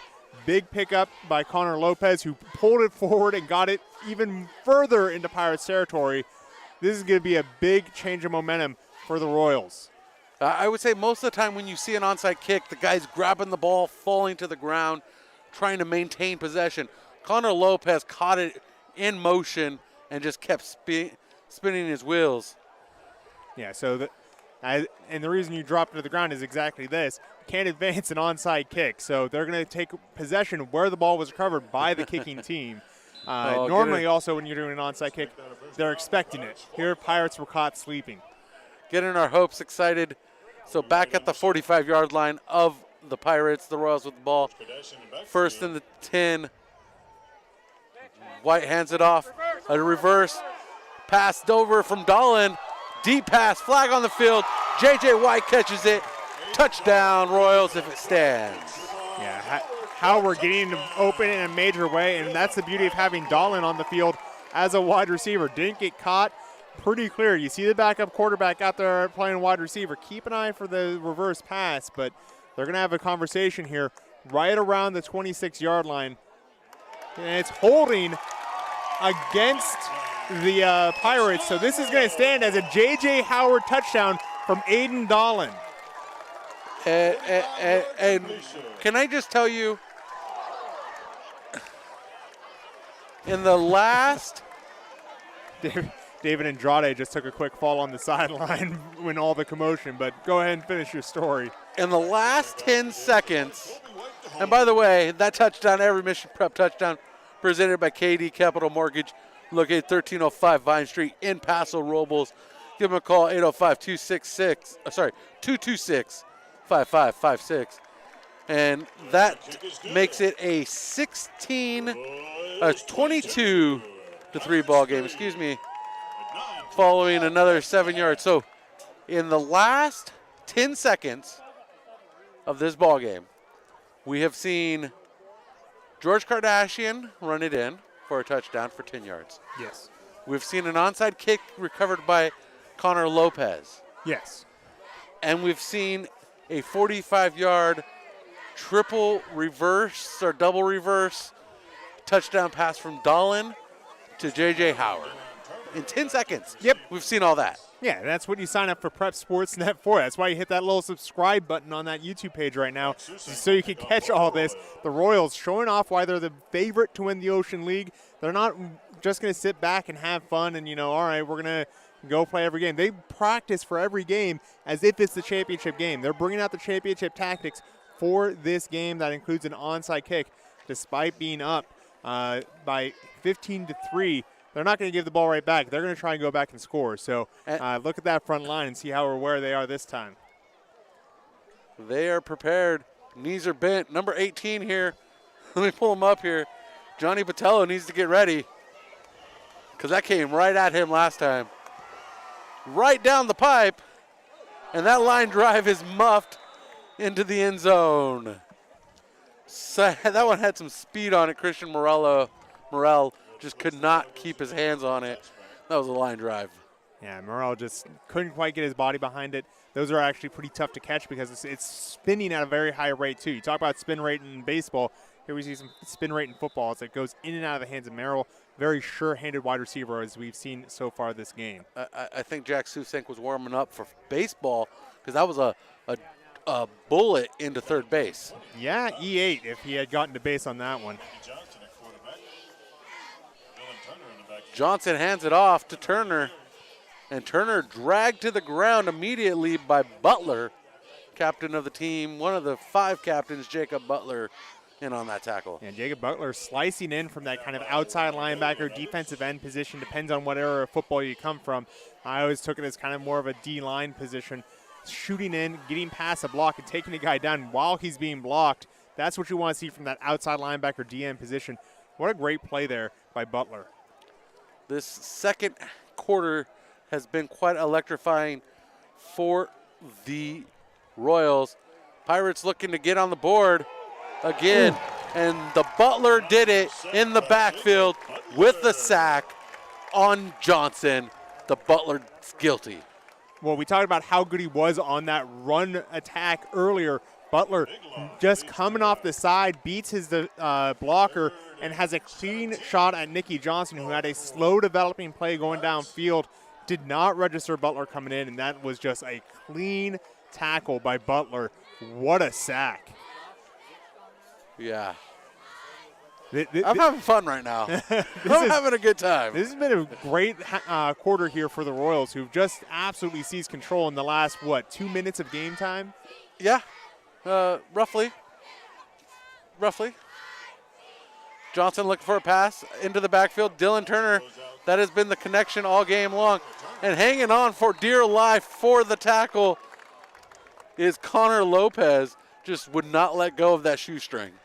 Yeah, Connor Lopez just hanging on after getting the big play on that onside kick. Here he's going to get a tackle for loss. The big players are out tonight for the Royals. You're seeing it in full force. Butler getting a big sack after getting a nice tackle on some run defense. Here we see Connor Lopez just scraping by his defender, getting the tackle on the swing pass. That is a perfect defensive drive by the Royals. They don't get much better than that. Score 22-3 here in the second quarter. 7:12 on the clock. It is 4th and 15 for the Pirates as Lisman comes out to punt this one away. Low snap. Punt is off. And Howard is going to think about picking this one up. Slips in the return and still tries to return it. But Phoenix pop in there to put him to the ground. Stop any advancement by Howard. 1st and 10 for the Royals at their own 45-yard line. Well, Royals were aggressive on that punt block attempt, and you could see why. What was the worst thing that could happen? That's about as bad as it gets for the Royals. Didn't field the punt cleanly, but they still have fantastic field position. You can afford to block the punt when the punter's sitting in the end zone like that. Sacrifice some blocking, go get it, because even if things go wrong, well, he still probably got some pretty good field position. So I just saw Coach Schuster walk down the sideline and make sure everybody was back because he's ready to make some moves again. And the snap from White down the line out to the 50, and that pass is complete to Andrade. And David Andrade is pulled down to the ground across the 50 at the 44-yard line. And Noah Howard had his hips, and normally that's the sign of, well, this is over. That's a good open field tackle. You get around the hips, get a good rugby tackle, do the alligator death roll, they'll tell you. But there, Andrade just said, no, I'm not going down. I'm going to carry you for a first down. I have missed part of this season. I'm not going to miss a moment of this game. Andrade on the near sideline here, lined up at the 45-yard line. White with a single back in the backfield. That's George Kardashian, keeps it himself to White, directing his receiver, trying to escape some pressure with a defender on his hands. J.J. Howard with the completion at the 20 on the numbers, and we have a flag at the 40-yard line. Yeah, that's going to happen on those types of plays. You love to see the improvised ball, but this is going to be an ineligible receiver downfield against the Royals. That's something that you hardly ever see, especially as the RPOs become popular. It's one of those, all the coaches do it, so we'll let everyone have O-line go downfield. But it really is starting to hurt these improvised plays where, quarterback running for his life, going to find a guy downfield. Nah, you got to keep the O-line back if you're going to do that. That's a designed run, and everyone start going downfield. 1st and 15. And speaking of David Andrade, his dad came in clutch today with the tri-tip sandwich. So want to give props to David Andrade. Want to give props to Karen Bowden, Thomas's mom, coming in clutch with a second tri-tip sandwich and a third. Kobe White escapes the pressure, trying to keep the play alive, and he's out across the 45, and he gains enough to get back between the sticks. So a decent gain following that 5-yard penalty on first down. Tri-tip should probably be like the official currency of the Central Coast. Just get rid of the dollar. Let's just run on tri-tip. I'd be okay with that. Something that I'm less okay with, how much that ball got out of hand. Colby White had the ball still loose away from his body. You want to get elbow above wrist, ball close to the chest as you leave the pocket. He's past the line of scrimmage. You're not going to fool anyone pump faking. Pull that ball in a little closer because those linebackers do know how to hit on the other side. So would you be the Duke of Red Oak? Absolutely, man. Look, forget the gold back currency. I want beef back currency. Yeah. In motion. And the ball's in the opposite direction. Had me fooled on that play. And that's a first down for the Royals. I was completely fooled on that play. Yeah, George Kardashian, this guy's impressive. I think that, as more people watch these tapes, as they start seeing what he's capable of, this is going to be a running back that's going to start getting on the radar of people. He just hasn't had a lot of time because, as Coach Schuster has told both of us, you got 6 running backs. That's a lot of mouths to feed. George Kardashian trying to move his way up that feeding list. No one wants to be the run of the litter when there's 6 guys trying to share that meal. What does it say when the Morro Bay bus is already arriving and it's not even halftime? It means parking in downtown Slow is expensive. Yes, it is. Kobe White with the looking for the pass, flag on the field, deep pass into the end zone, broken up. Intended target was Dante Adrini. Yeah, this is going to be a hold on the offensive line. Back in the day, used to be able to kind of pancake guys, fall on top of them. Can't do that anymore. That is a pretty clear hold. This is going to move against the Mission Prep. He didn't even lose the battle up front. He just fell on top of the guy he's blocking, and this is a slippery field. That'll happen. So from the spot of the foul, it's going to be 1st and 10. Ball spotted at the 43-yard line. Royals with a forever here, trying to get some yardage going. Yeah, 1st and 23. You don't see that all that often. Line to gain, the 20-yard line, and you're sitting back on the 43, almost back in your own territory. 1st and 23 with 4:19 on the clock here in the second quarter. 22 unanswered points for the Royals as we have more laundry on the field. First half full of action of this quarter to the second half full of laundry. And that's not what I want to see. encroachment on the defense. Yeah, and, you know, this is – I guess it's just the curse of me being around, you know. We had this similar situation in the Tascadero where, you know, a lot of guys were jumping off sides. That'll happen with an aggressive cadence like the Royals used. You know, it's just tough. So, ball going to be moving back and forth. It's all been based off of penalties, off of all sorts of nonsense. So, 1st and 15, still a weird yard line. Don't forget Mission Prep Football presented by California Fresh Market and driven by Hyundai of San Luis Obispo. And pass it is from Kobe White. Dante Adrini, the intended target. Incomplete pass, bringing up 3rd down and 15. It's actually 3rd down and 17, 18. Somewhere in that ballpark. Still forever for that 1st down for the Royals. But this isn't the place and the time to panic. They're up by a good margin. They have a 3-score lead. And they get the ball back at the 2nd half. I mean, you list all great things. This is a situation where you just want to get a new set of downs, maybe wind that clock a little bit. I could see them going back to a double tight set. It's only 2nd and 15. You can drive between the tackles and pick up a lot of that.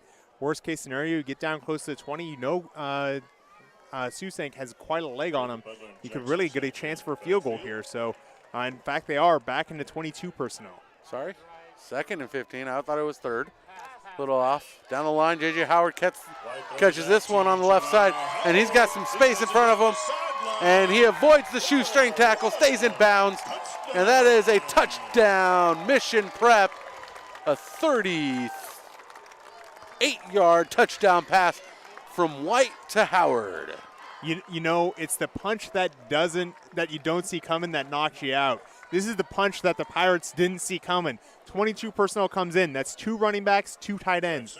That means you're probably very heavy up at the line of scrimmage. A lot of people crowding up there. Well, J.J. Howard just there on the outside. Get the ball into his hands. Have him one-on-one against the defensive back.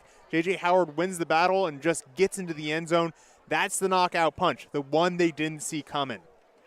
And that touchdown, every touchdown presented by KD Capital Mortgage. Go ahead and visit them at 1305 Vine Street in Paso Robles.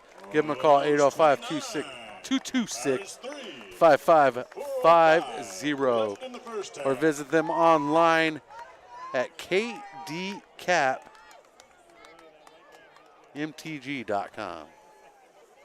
Might be a good time to head to the concession And stand to meet that halftime crowd. We've got Tri-Tip 4:05 on the clock. 29 unanswered points following that opening field goal on their opening drive by the Pirates. And that school bus just circling like vultures here. I'm telling you, ever since they increased the rates and made it so it's not until 9 p.m. that the meters happen, this is going to be more common. Just circle around, look for one of the non-metered spots. I relate to this bus driver more than anyone in attendance right now. I tell you that right now. It is a nightmare to park downtown. And that's why I parked on campus. I tell you what, if I was slow high when we get to that last game of the season, I'm just walking across downtown. I'm not even going to bother trying to set things up. Just park in the slow high parking lot, come across downtown that way. Well, the game's here. Well, yeah, you park in slow high's parking lot, you walk over here. It's a long walk.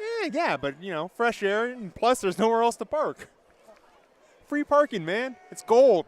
In the parking structure. Whatever. And here comes the Mike Smith State Farm kickoff.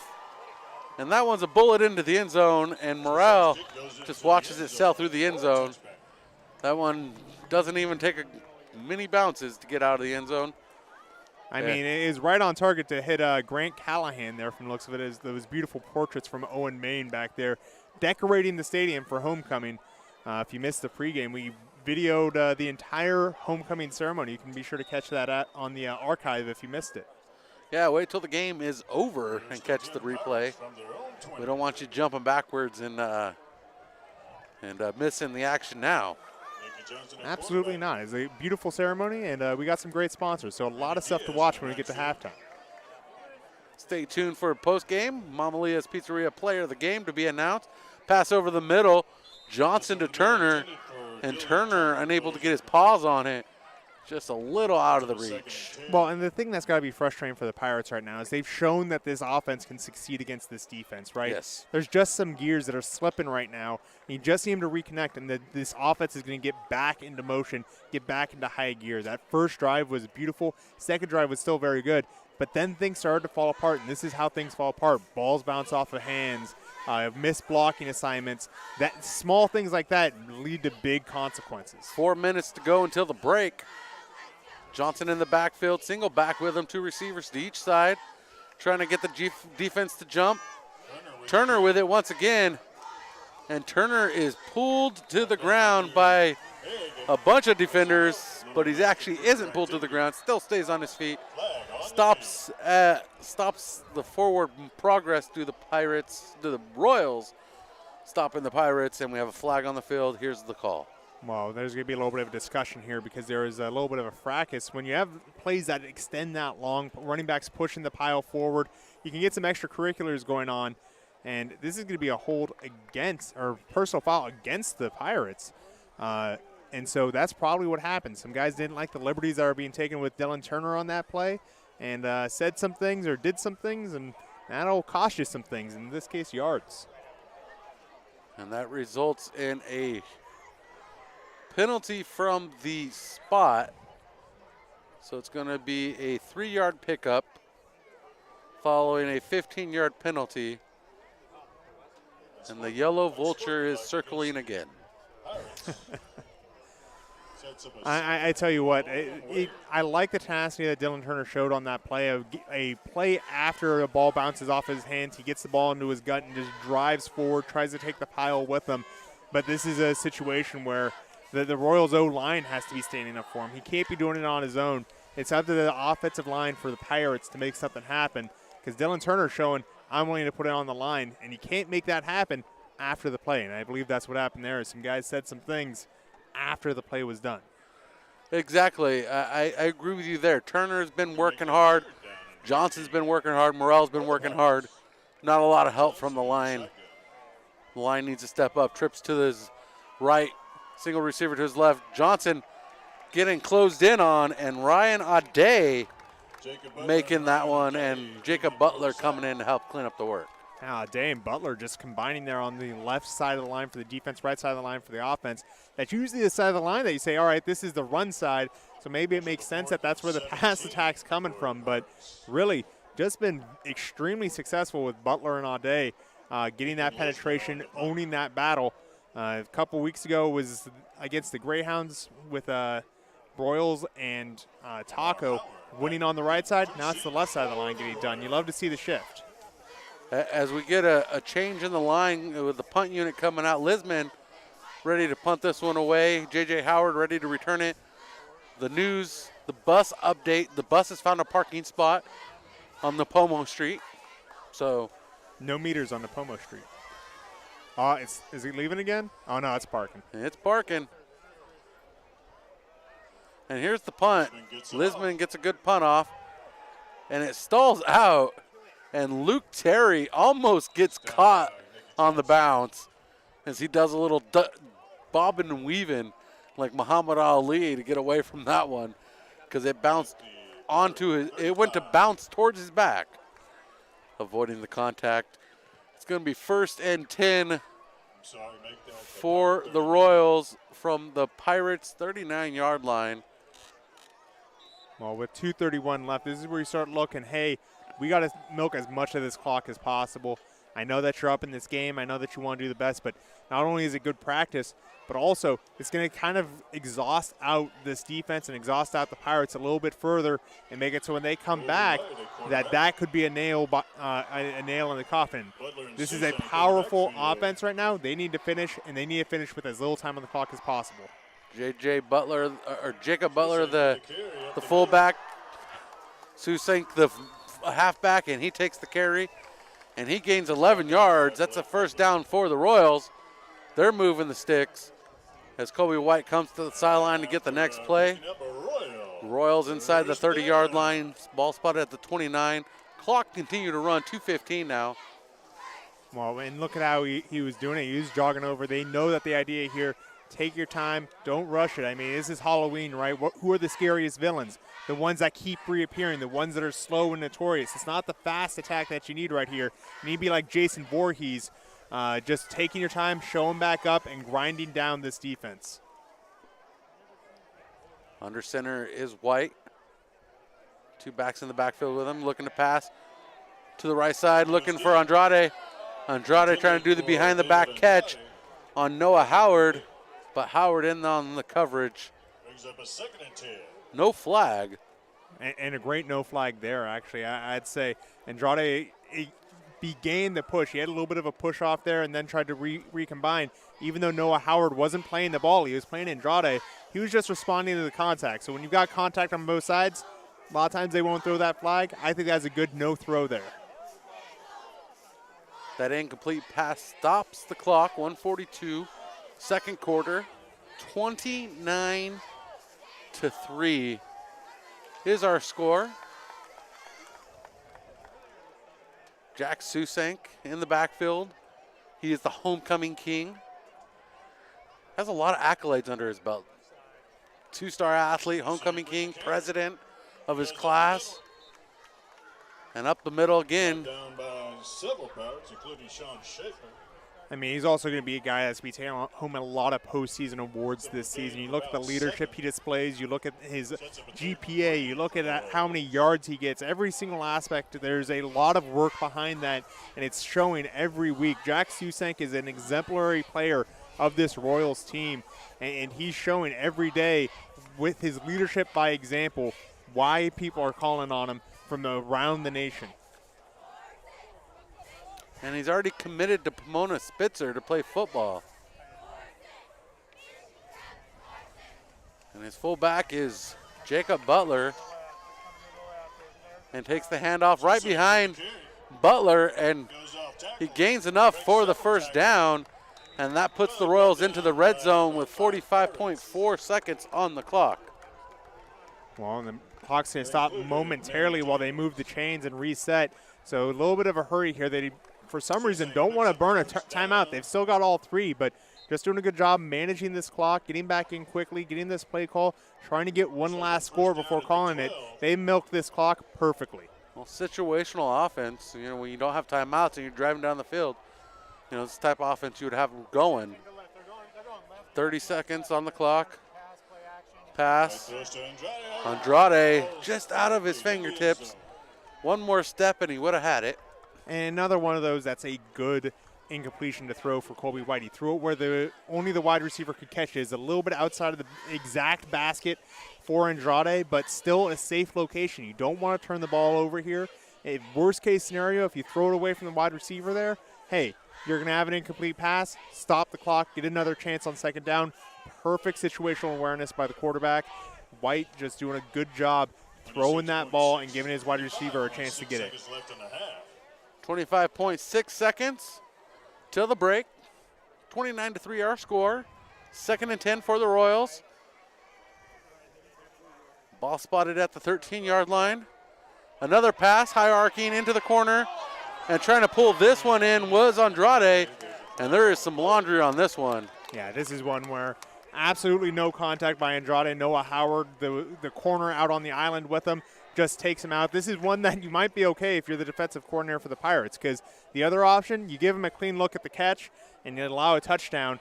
You know, first down here this close to the goal line, not going to be the biggest deal.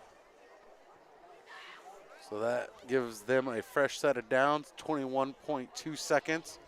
They still have all their timeouts. Half the distance to the goal, referees. Well, you still got to walk it off, and you still got to adjust to a first down. It's no longer going to be 1st and 10, going to be 1st and goal. Should be an automatic first down on that. Brings up 2nd and 3 for.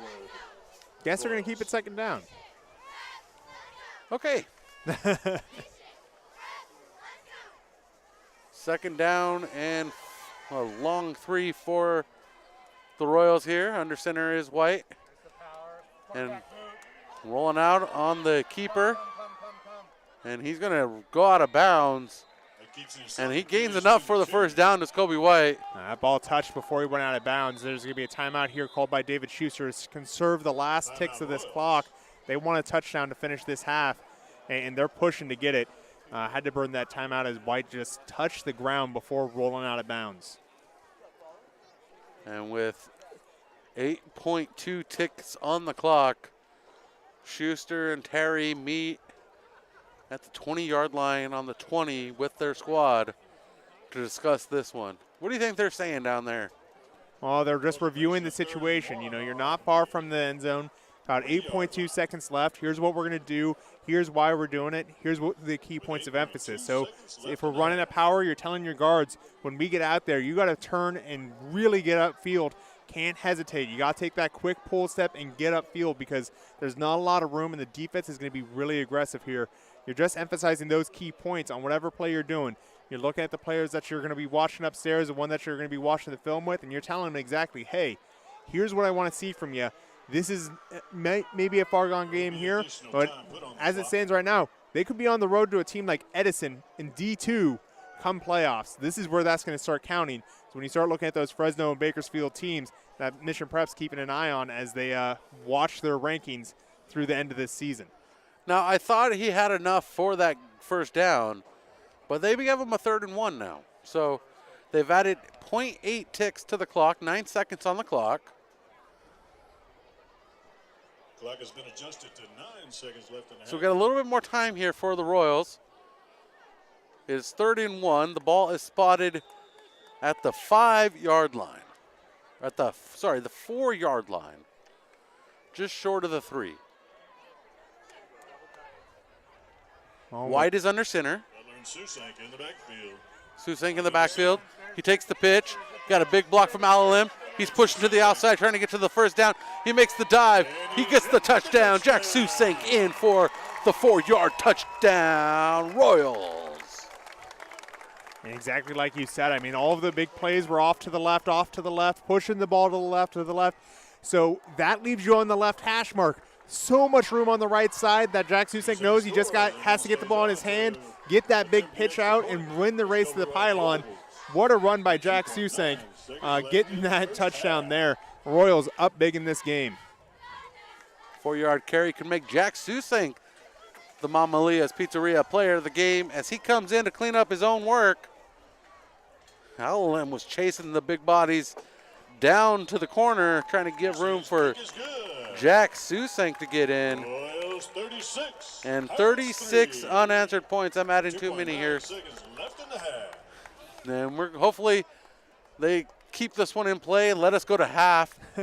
I can't take too much more of this in the first half. Probably just going to be a squib kick up the middle. Make sure that one of the Pirates picks it up. Hope, if they dive on it, the Pirates will have one play, but likely going to see a return attempt, and that would end up just running the rest of the clock off. So right now, the Royals just looking to finish out this half injury-free and get back and get that ball back. That is 4 touchdowns in this quarter for the Royals, including 2 in 10 seconds. Yeah, quick change of possession. That was the game-changing moment there, was the momentum that they gained and the absolute just explosiveness that they showed. It is ruthless and a beautiful set of plays by the Royals. The only difference, I want to compare this game to last night's game. You got the Giants and the Dodgers. You got the Royals and the Pirates. One team's going to lose. The only difference is the Pirates aren't going to complain about it. Complain about an obvious blown call that even the Dodgers were complaining about. All right. Yeah. I'm just throwing mud on the fire here. And that is a squib kick, takes a bounce, and covers it is Jacob Avila. And Avila looked like he was taking a line drive to the chest that took a bad bounce. Great tackle there by Mario Loera, but I want to backpedal for a second. What do you think mud does to fires, Brian? Puts them out. I'm not making sense. I'm having a good time. All right. The wind temperatures are going down. Thomas is going down. He's going to find some more goodies. And we're going to take a quick break. This is Mission Prep Football presented by California Fresh Market and driven by Hyundai of San Luis Obispo. Hyundai San Luis Obispo is proud to support Mission Prep football this fall at 1407 Auto Park Way in San Luis Obispo. Come check out our Hyundai Getaway Sales event. With new inventory arriving daily, you won't want to miss out on what's going on at Hyundai San Luis Obispo. And if you don't feel like coming in, we make it easy with the option to shop from home. For more information, visit HyundaiSlow.com. Mission Prep Football is driven by Hyundai San Luis Obispo. Distinguished career, Mr. Irabiran has ensured safe and fair competition for the students and athletes in his care. He has been twice recognized by the Southern Section AF for distinguished service and exceptional achievement in officiating. John was on the crew for 15 bowl games, 2 WAC championship games, and 4 state junior college championships. John first donned the initials cap in 1961, and earlier tonight, October 15th, 2021, at the JV contest at MCP, John officially participated in his 6th decade of football officiating.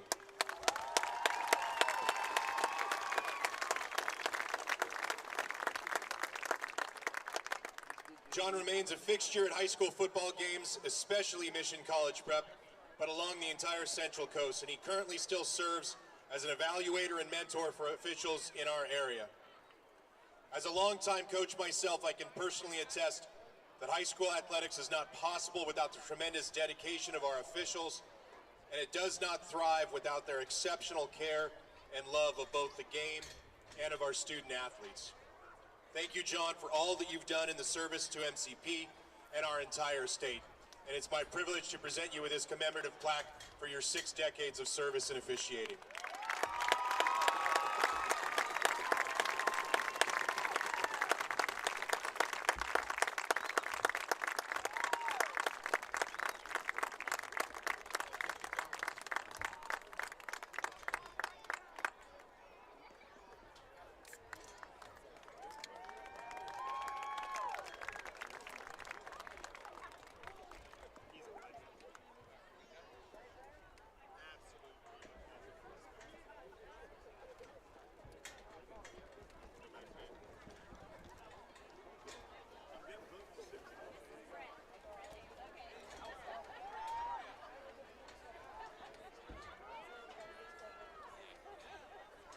At Mama Leah's Pizzeria, we provide fresh ingredients, handmade pizza, wings, local beverages, and more. We're a family-owned, locally ran, family-friendly pizzeria serving fresh, hot pizza for our customers. Conveniently located off of Los Osos Valley Road, we're open Monday through Saturday, 11 a.m. to 9 p.m. Call in an order at 805-439-1306 or visit us online at mamaleahsslow.com. Stay tuned after the game for our Mama Leah's Pizzeria Player of the Game.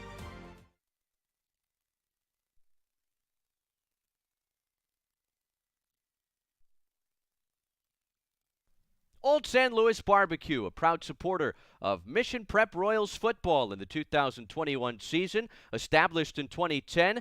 They are SLO County's best Santa Maria-style barbecue. Couple of locations to choose from in San Luis Obispo, one on Higuera, one on Broad. They're open Sunday through Thursday, 11 a.m. to 10 p.m., Fridays and Saturdays even later, 11 a.m. to 2 a.m., a great spot to stop by after Mission Prep's next win.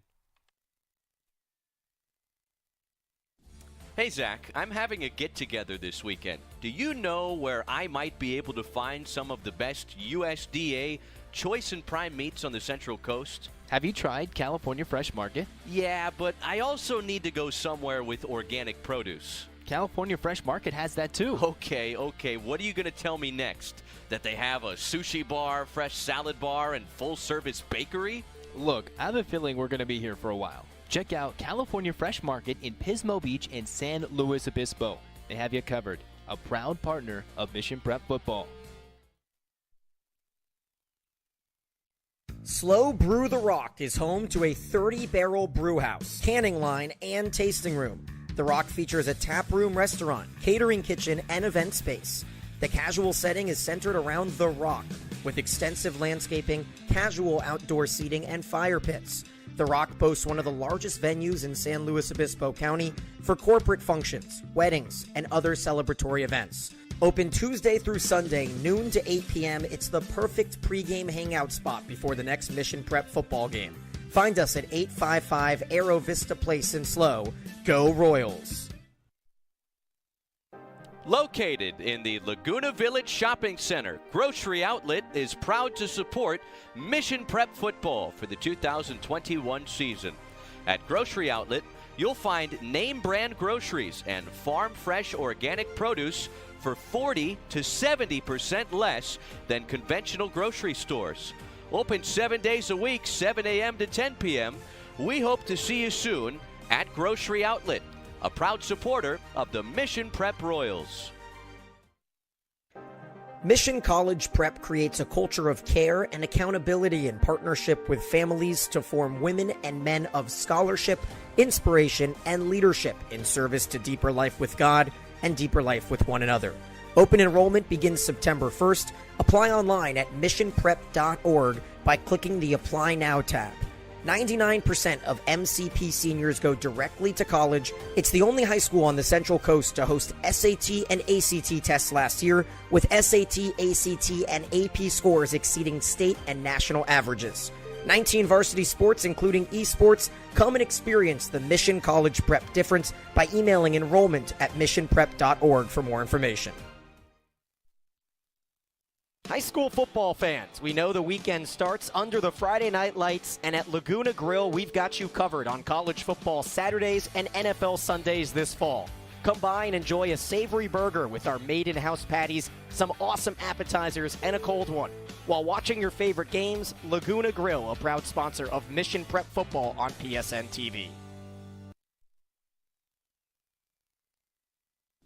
Hey Zach, I'm having a get-together this weekend. Do you know where I might be able to find some of the best USDA choice and prime meats on the Central Coast? Have you tried California Fresh Market? Yeah, but I also need to go somewhere with organic produce. California Fresh Market has that too. Okay. What are you going to tell me next? That they have a sushi bar, fresh salad bar, and full-service bakery? Look, I have a feeling we're going to be here for a while. Check out California Fresh Market in Pismo Beach and San Luis Obispo. They have you covered. A proud partner of Mission Prep Football.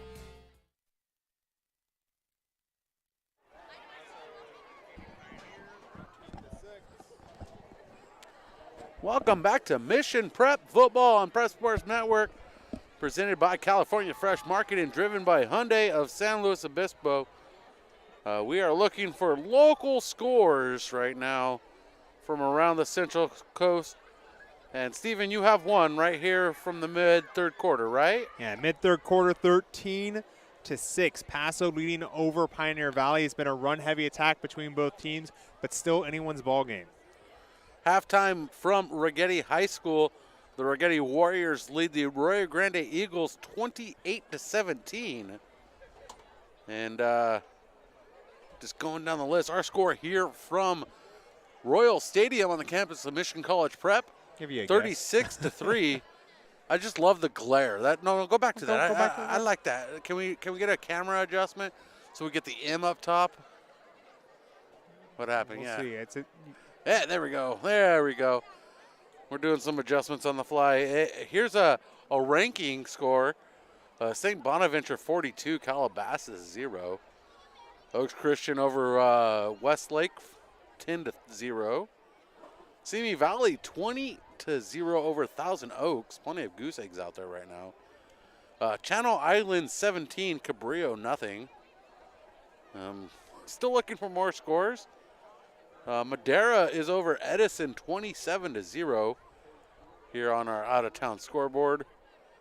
And as of 17 minutes ago, Cal is over Oregon after one 7-3. Does that help you? It's helped me. Cal over Oregon is a bit of a surprise. I expect Oregon to come back in that one, but who knows? Pac-12 has been a wild conference this year with teams that have just been kind of losing games they shouldn't lose and teams winning games they shouldn't win. I mean, it says everything that NAU beat Arizona this year. That broke a streak going back to the 1930s, I believe, between NAU and Arizona. So that's a huge sign that this is a college football season unlike any other. And that's even down at our ranks here at FCS. If you ever catch a Poly game, I mean, it's been absolute chaos. Poly going through a bunch of injuries right now, so they're not doing so great. But Eastern Washington, a compatriot in the Big Sky, also having a crazy year with Eric Barrier up there.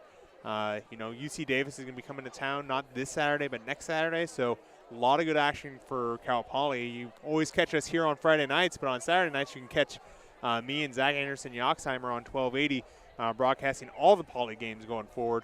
I promise you, it's going to be a better road going forward than the one we just ran on, as the last 3 games, absolutely crazy. In fact, last 4 games, you go back to the Fresno State game, just extremely strong teams. I guess it's 5 because South Dakota is in there.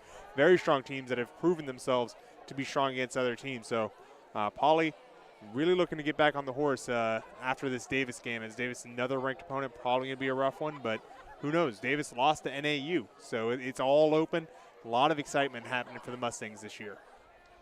And another score that I wanted to bring up here, end of the half, Pacifica 41, Lompoc Braves 14. Yeah, the Braves are struggling right now.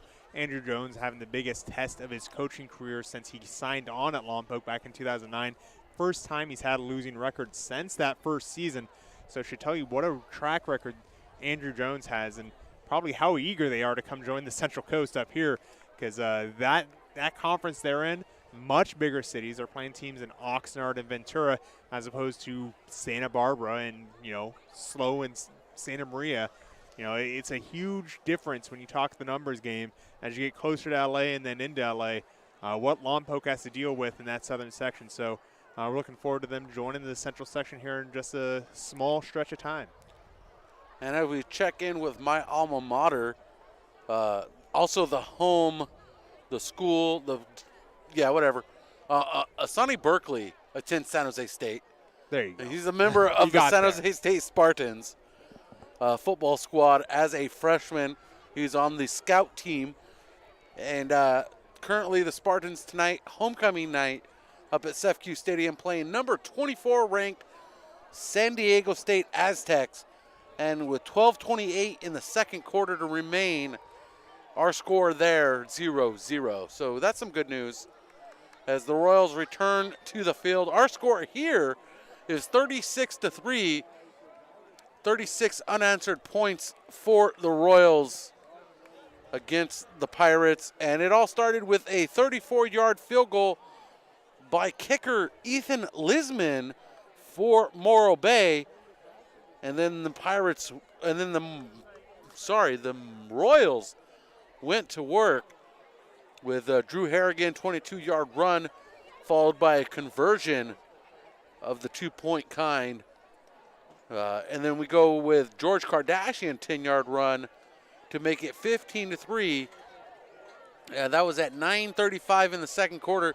And then 9:25, 10 seconds later, following an onside kick recovered by Connor Lopez, we have a reversal going to Aiden Dolan, connecting with J.J. Howard for 45 yards. Our score then is 22-3.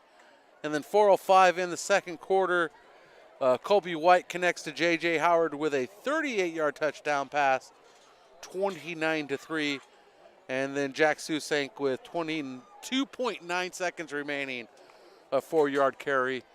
We have a couple front runners right now, Stephen, for the Mama Leah's Pizzeria player of the game. Coming up in our post-game show, we will reveal the winners.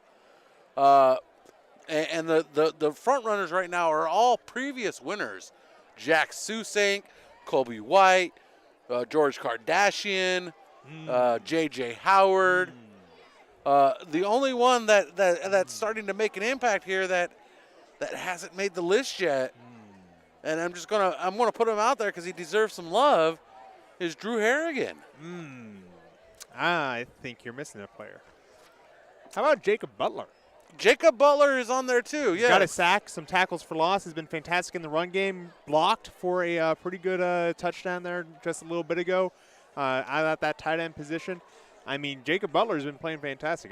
There's a lot of competition for the best player in this game. It's been really a team effort for the Royals, so that's what makes it tough is when you got a lot of guys to recognize, but there's only one person that can get an award. You got to sit there and really keep an eye out. But it's still an extra half to play. We're only got half the information we need to make that decision. So a lot of space left to go. a lot of players to be named, so we're just going to give you some options. And we'll make the decision, so stay tuned for our post-game show, the Mama Leah's Pizzeria Player of the Game. And I want to let you know that California Fresh Market presents Mission Prep Football all season long on PrepSportsNetworks.com. Since 1966, they have served the Central Coast, and they got locations in San Luis Obispo and Pismo Beach.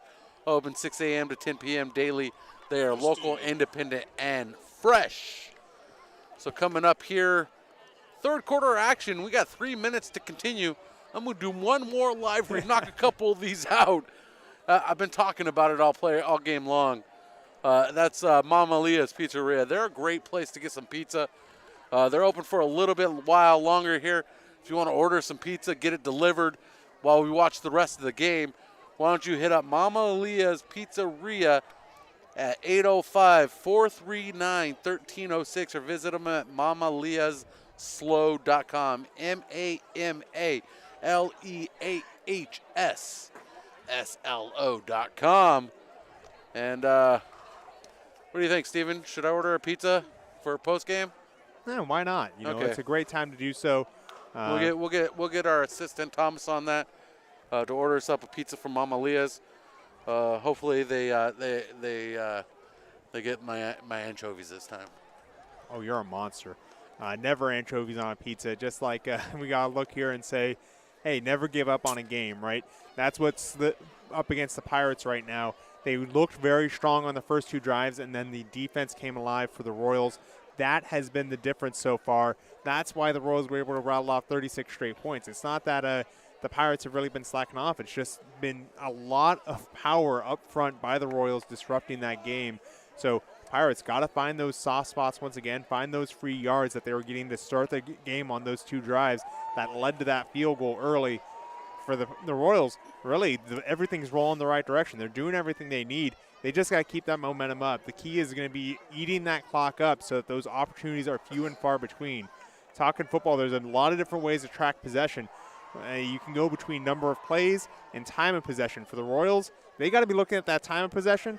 For the Pirates, they're going to be looking at number of plays. They want to have as many shots on goal, if you look at it from a hockey or basketball context, as they can to get as many points as possible.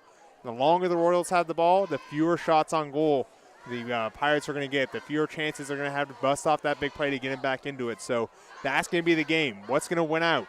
Number of plays or amount of time? You know, the score right now, the way this season's gone, the Royals have been making a lot of people proud. And one of the people they've been making proud is our proud sponsor, Grocery Outlet San Luis Obispo. They've been a proud sponsor all season long of Mission Prep Football. You can find name brand groceries and fresh farm organic produce from 40 to 70% off regular retail price. Open 7 days a week at the Laguna Village Shopping Center, 7 a.m. to 10 p.m. Grocery Outlet Bargain Market. Give them a shot. And we're coming up third quarter action right now. Your score 36-3, a 33-point lead for the Royals here as they chase that Ocean League crown. And that is the bell of the scoreboard. We have 24 minutes to decide a winner.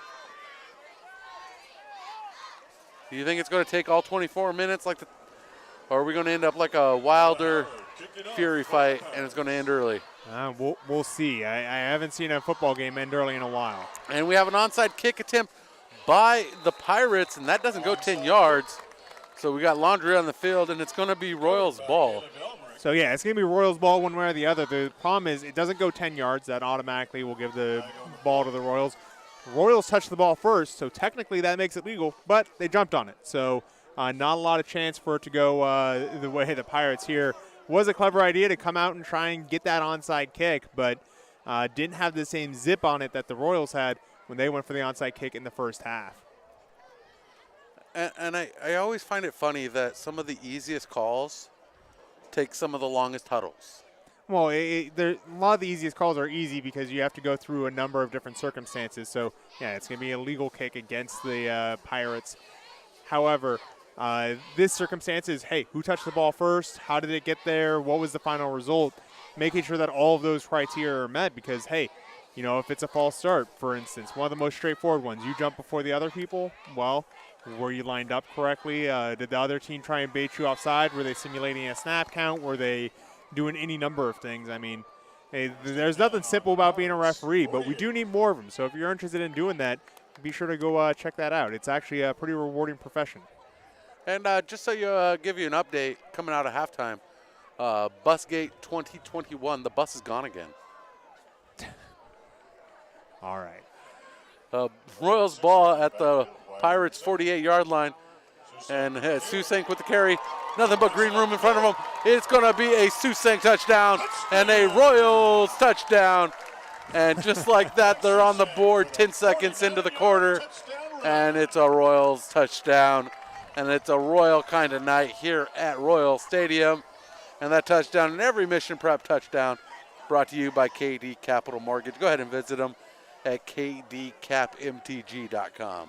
48 yards to the house for Jack Susank, and I guess it makes sense. Take the ball home on homecoming, and he certainly made a home in that end zone through this season. Jack Susank adding another impressive touchdown. You know how rare it is for a running back to get one touchdown over 30 yards? He stacked them up. He now has touchdowns of over 95, 48, you name it. He's scored from that position on the field and kicks home his own PAT. What a fantastic job by Jack Susank. You can't say enough things about this young man. 48-yard touchdown, back-to-back touchdowns for Susank. It is a 43-3 score, 40-point lead for the Royals. And at some point, we will see a running clock here in the second half. It happened in the junior varsity game. We heard the coaches yelling at the scoreboard operator, running clock. Yeah, I believe. But it hasn't happened yet. I think Mission's 2 points off of it. I think it's 42 points to run the clock regardless of coach consent. I used to have these rules pretty well memorized when I was working broadcasting Lompoc football, where it's just about every game. But we'll see what the referees decide. Coaches can start the running clock at any time, so you could see a signal from both coaches to just start it, but nothing yet. Jack Susank coming in to kick this one away. Multiple Royals with multiple touchdowns tonight. Howard with 2 touchdowns. Susank with 2 touchdowns. Susank with the last 2 touchdowns. Closed out the first half, opened the second half, saying, hello, I'm the king. How you doing? Welcome to my house. And Turner's going to return this one. And he's not going to get very far. And the goal is to get to the 20, and he does just about that. And coaches are probably going to have him out there again. I mean, why not? You know, it's going to be a situation right now where the Pirates are playing for pride. You know, you want to take it to this house. You're talking about another local team. You want to get the score closer than where it is. This is a game where this is another simulation for Morro Bay. This is going to be what they could see in playoffs. You want to play this game through as best as you can. Man in motion as Johnson hands it off and keeps it himself. Turner keeps it up the middle. Turner keeps it himself. And Turner gains about half that yardage needed for the first down. Well, and as we said, Turner's a very versatile back, likes to take up between the tackles, can go outside, be that extra receiver on the field when needed. Here he's just taking the direct snaps, running as if it's a, quarterback back there rather than him. I wouldn't be surprised to see if there's a set where he's also throwing the ball from that position. He's trying to develop an offense that requires all 11 personnel on the field to be defended. If you have a running back like Turner, it's easy to imagine that. Royals with 7 in the box, 4 on the line. Turner sends a man in motion. Man in delivers a stiff arm, does Avila. But Avila is quickly dropped to the ground, and he looks like he's in agony just shy of the 30-yard line. And we're going to have an officials timeout, which means it's an injury timeout. And we're going to go ahead and take this timeout with him. This is Mission Prep Football on Prep Sports Network, presented by California Fresh Market and driven by Hyundai of San Luis Obispo. What's most important to you? At Mike Smith State Farm, giving you the right insurance advice to protect the life you're living and the people you love is the highest priority. Located on the corner of Johnson Avenue and San Luis Drive by French Hospital, right here in SLO, our licensed and knowledgeable agents are ready to take your call and put an insurance package together that fits your individual needs. Give them a call at 805-546-8393, representing a company large enough to have your back, but an office small enough to care. Go Royals! Located in the Laguna Village Shopping Center, Grocery Outlet is proud to support Mission Prep Football for the 2021 season. At Grocery Outlet, you'll find name brand groceries and farm fresh organic produce for 40 to 70% less than conventional grocery stores. Open 7 days a week, 7 a.m. to 10 p.m. We hope to see you soon at Grocery Outlet, a proud supporter of the Mission Prep Royals. Mission College Prep creates a culture of care and accountability in partnership with families to form women and men of scholarship, inspiration, and leadership in service to deeper life with God and deeper life with one another. Open enrollment begins September 1st. Apply online at missionprep.org by clicking the Apply Now tab. 99% of MCP seniors go directly to college. It's the only high school on the Central Coast to host SAT and ACT tests last year, with SAT, ACT, and AP scores exceeding state and national averages. 19 varsity sports, including esports. Come and experience the Mission College Prep difference by emailing enrollment at missionprep.org for more information. As Jacob Avila is helped to the sideline. Looks like he might have got an ankle twisted up there on the tackle. Well, you talk about the things you don't want to see in a game like this. Injuries are number one. That's really a disappointing thing to see for Morro Bay. Jacob Avila has been one of those kind of filling guys that's, he's not the do-all, but he's somebody that is a vital part of the offense, the second wide receiver on the chart. And as well as, that kind of, fill-in guy that comes in and makes those big plays. So definitely disappointing to see him go out on that rushing play. 40-point lead for the Royals here on homecoming. Turner, quarterback. Johnson. Johnson in the backfield. Hands it off to Turner in the backfield. And Turner is taken down at the 30-yard line, coming up short of the first down by about a yard or so. So it's fourth down, and at this point I would say that the Pirates just need to go for it. Yeah, if their goal is to hang in this game, this is a must-go situation. I do want to point out again, Jacob Butler fought off a block and kind of played a two-gap situation there. He's playing both the contain and that inside gap. That is largely what has halted Dylan Turner's rushing tonight. Has been that rush off this left side from the defensive point of view between Mario Loera and Jacob Butler. The Royals with 6-7 in the box now. Sue sank the safety. A little switcheroo in the backfield. And Turner gets the carry from Johnson and going nowhere. Gobbled up, turnover on downs. They did what they needed to do, that defense. It's going to be Royals ball, 1st and 10, inside the 30-yard line, spotted at the 29 with a leadoff from second base. Did what they needed to do. He drove through the line and got a tackle for loss on 4th down. Connor Lopez did more than what he needed to do. That was styling on him. Connor Lopez coming with the big tackle there between him and Butler. That defensive line has been dominant tonight. That was incredible. What a stop by the Royals. A great stop by the Royals, which gives them the ball 1st and 10 with a leadoff from second base. Yeah. I'd say it's a little bit more than what he needed to do. you know, that is a fantastic play. That's above and beyond the call. Abade in the backfield with Drew Harrigan. And White's going to throw it out to Abade, and that pass is complete for a first down. Looking for the end zone, and he's tackled short of the end zone. The Pirates doing a great job stopping that momentum. And it's going to be a first down, Royals. Yeah, Andrew Abate getting that pass. No one really accounted for the fullback in the pass coverage for the Pirates. Just leaks out to the side, gets the catch in the flat with no one around him. And we talk about Andrew Abate and how he's able to squirrel around when he gets to that open field, just beautifully changing directions, a lot of S-shaped movements if you were to track him on the field. That's what I really like about watching Andrew Abate. He's a fullback that can get some fantastic blocks, but also get the ball in his hands and do some damage. That's what you want from a fullback, especially at this level. Abate the fullback, Drew Harrigan the halfback, White under center. Hands off to Abate. Abate spins off of Merrill for the touchdown.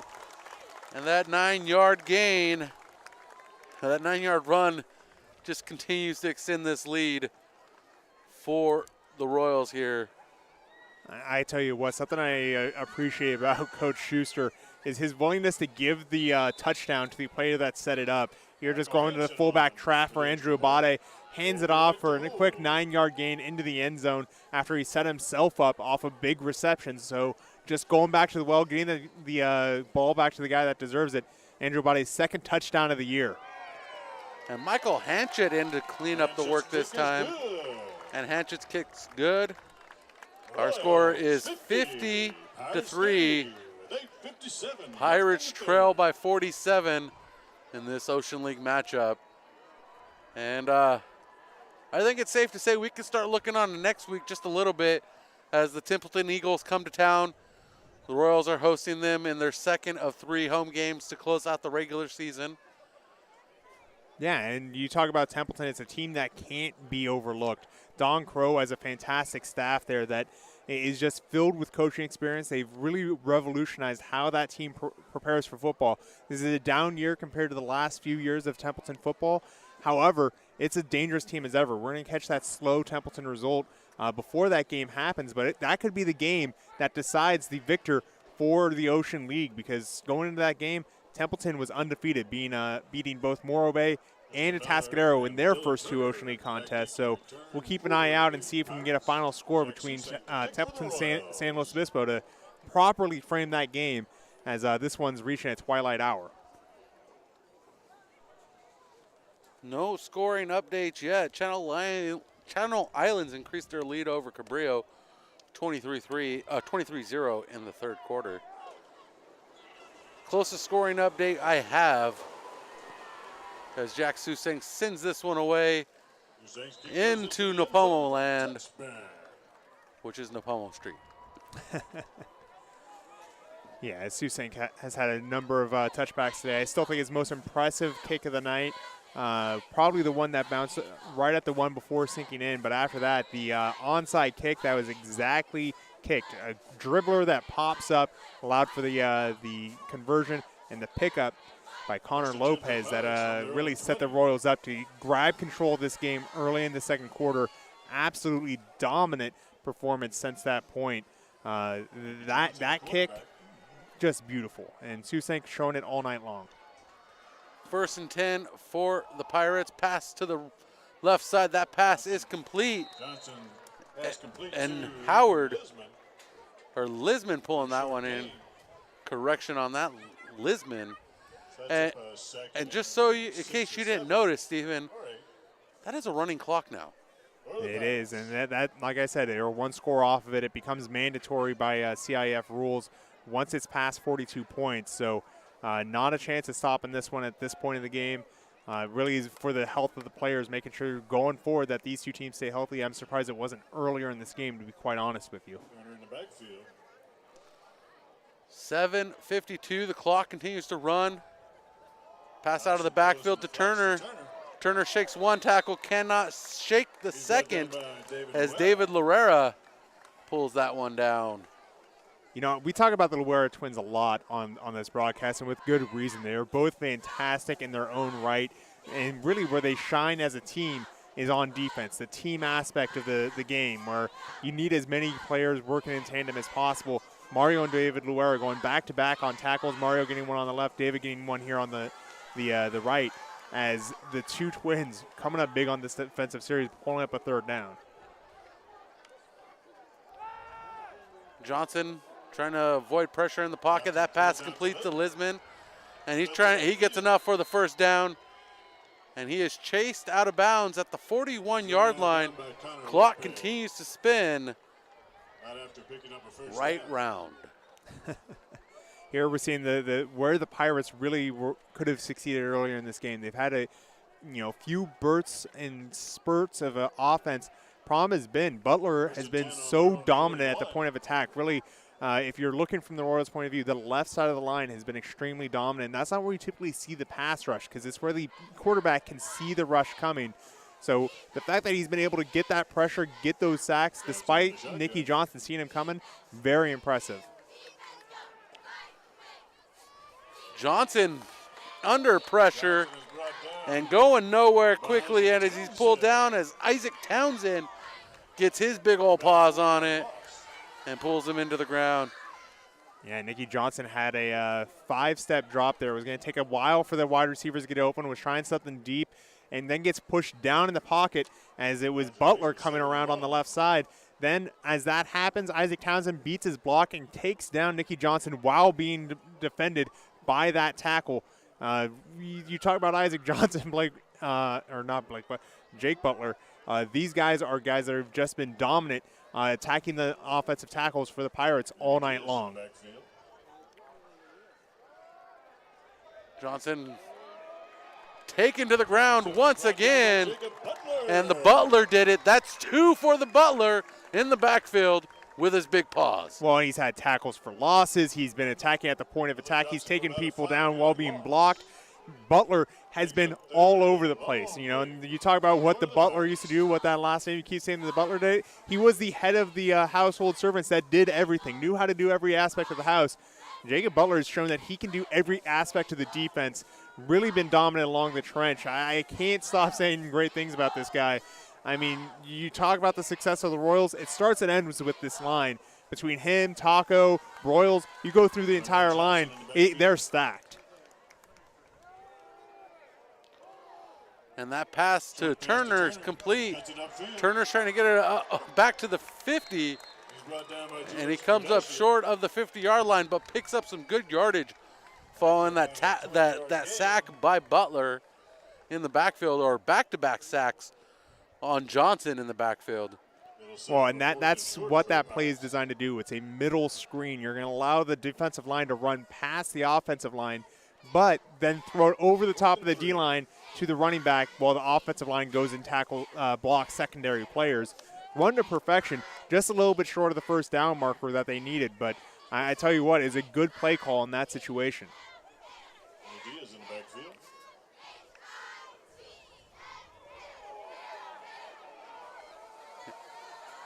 And Johnson can't escape the pressure again on this drive. Yeah, and Ade in on that tackle. Ade getting that sack and forcing the turnover on downs. Once again, just caused by all of the different chaos. Ade didn't have the best penetration. In fact, it was once again Butler blowing past the tackle, who he knocked to the ground. Just an absolutely insulting pass rush by Butler. And Ade blows through the middle of the line, gets the sack as Nicky Johnson was looking for refuge. But there is no safe harbor tonight. Morro Bay having some issues finding security for that quarterback. You know, I'm on Twitter right now looking for San Luis Obispo football on Twitter, and I can't find their account anywhere. It has vanished. I mean, they had a few. There's one that's Slow Football 2018, but better luck looking for Templeton football, and I'll see if I can do that on this drive. And the Royals with the ball, 3:02 on the clock, as they trying to get the offense set.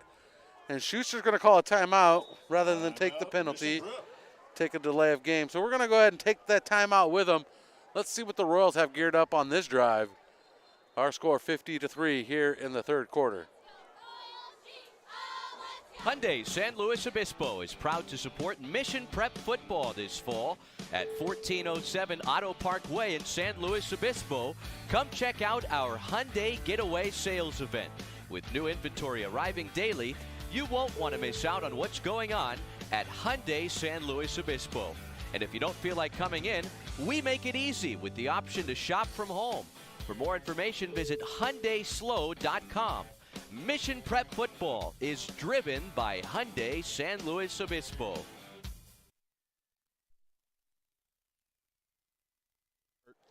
Welcome back to Mission Prep Football. We're inside the compounds of Royal Stadium on the campus of Mission College Prep, downtown San Luis Obispo. Our score is 50-3 here in the third quarter. Clock is running following the timeout. Unusual thing to say here, and the handoff up the middle as Gage Cheney carries that one. And Cheney might sound familiar to y'all. His brother on the varsity team last year, the only senior to play in the spring season. And that was Caden Cheney. Yep. Gage right there getting through the line and showing what he can do. Talked about how many different running backs get chances on this ball. Gage trying to see if he can break through and get a little bit more for the main phase of the game, but he's been a major part of this team, even though he hasn't gotten a lot of touches. Aiden Dolan in at quarterback as Cheney with the ball, and he tries to run through his own defender or his own offender, and that's R.J. Esmond pushing forward. And Sean Schaefer. And Schaefer in on that tackle for the Pirates. Sound like I was going to bark there. Royals first down. Clock continue to run as we chase the fourth quarter now. Noah Howard ended up getting that tackle, and you got to feel for that guy. He's been playing his heart out tonight, just not getting the success that kind of that effort normally brings with it. Out there on the corner, he's been stuck on the island against guys like J.J. Howard and just had a tough night. Hands up to Castaneda. Castaneda carry this one. He's pulled to the ground by Blake Butler. The Butler did it for Morro Bay this time. And right now, another little fullback trap. They're trying to spread the ball around, get everyone some reps. That's what you kind of get at this point of high school games is, hey, you know, who hasn't had a chance to play, who wants to get in, who really wants to come out and have some fun. This is one of the more fun parts of the game is just, hey, getting those guys in that don't get a lot of chances otherwise to get a smile on their face and, you know, get the rest for the rest of the players so that they can go, you know, be ready for playoffs. And Freddie's in the game now. Crowd going crazy for Freddie here. All the hands off to Castaneda. Castaneda carrying the ball. He rumbles up the middle. Because the crowd was cheering for Freddie. And I'm looking for Freddie on the roster because he's on the board over there. I don't have a Freddie on my roster. Do you have a Freddie on your roster, sir? Not off the top of my head. I'm not sure what that was referring to. But oh, Freddie Rudolph. Oh, Freddie Rudolph, yeah. Number 65. He's a senior. Well, clock's going to run down here on the third quarter, so we're probably going to have a running clock through the fourth. But the Royals really showing what they're doing with the strong rushing attack no matter who gets the ball in their hands. So after 3, our score is 50-3. We're going to see what the Royals have up their sleeve here late in the game with a huge lead. And we'll be right back. This is Mission Prep Football presented by California Fresh Market and driven by Hyundai of San Luis Obispo. High school football fans, we know the weekend starts under the Friday night lights, and at Laguna Grill, we've got you covered on college football Saturdays and NFL Sundays this fall. Come by and enjoy a savory burger with our made-in-house patties, some awesome appetizers, and a cold one. While watching your favorite games, Laguna Grill, a proud sponsor of Mission Prep Football on PSN-TV. No sitting on the job. And that was for Thomas, no sitting on the job. Thomas getting used to the free-spirited activities we have going in the booth. And we're back underway here with audio. And here comes the video here in the fourth quarter. As we're still looking for scores around the Central Coast. Well, we got some courtesy of Charles Summer. We've got a 35-19 game in the fourth quarter between AG and San Luis Obispo and Templeton. Repeat that score for me. 35-19. San Luis Obispo above Templeton right now. So can't win the league next week, but you can lose it for Mission Prep. That's got to be on the top of mind in prep going into next week. So it's going to be as you want it. If you're a sports fan on the Central Coast, going to come down to the last week of the season, most likely for the Ocean League title. And what better way to close out any league is to bring it down to the league, the final game of the season. Well, and Rigetti coming up with an upset too, 35-25 over AG right now, as AG missed a field goal. And speaking of field goals, that is a Jack Susink 33-yard field goal, and it is now a 50-point game as Jack Susink wants to add on a little bit more here at 10:45 in the fourth quarter. And that is 53 unanswered points by Mission Prep. You know, it's been interesting talking to Coach Schuster. He talks about how strong of a kicker he's got in Susink. However, hasn't had much of a chance to show it. You know, almost all of the Mission Prep drives have been ending in touchdowns. When they're not ending in touchdowns, they're not in field goal range. So hasn't had a real chance to show off Jack Susink's leg. But there we see it, a nice strong kick right through the uprights and off the building of the school. So Susink getting a chance to show what he can do outside of just kickoffs. Outside of kickoffs, that is what he's doing, putting up extra points. He is 2 for 2 on field goals this year. And if we look at his longest was 34 yards, so 1 yard short of his season long of 34. So 33 and 34, that's a good average for the year. 33 and a half yards.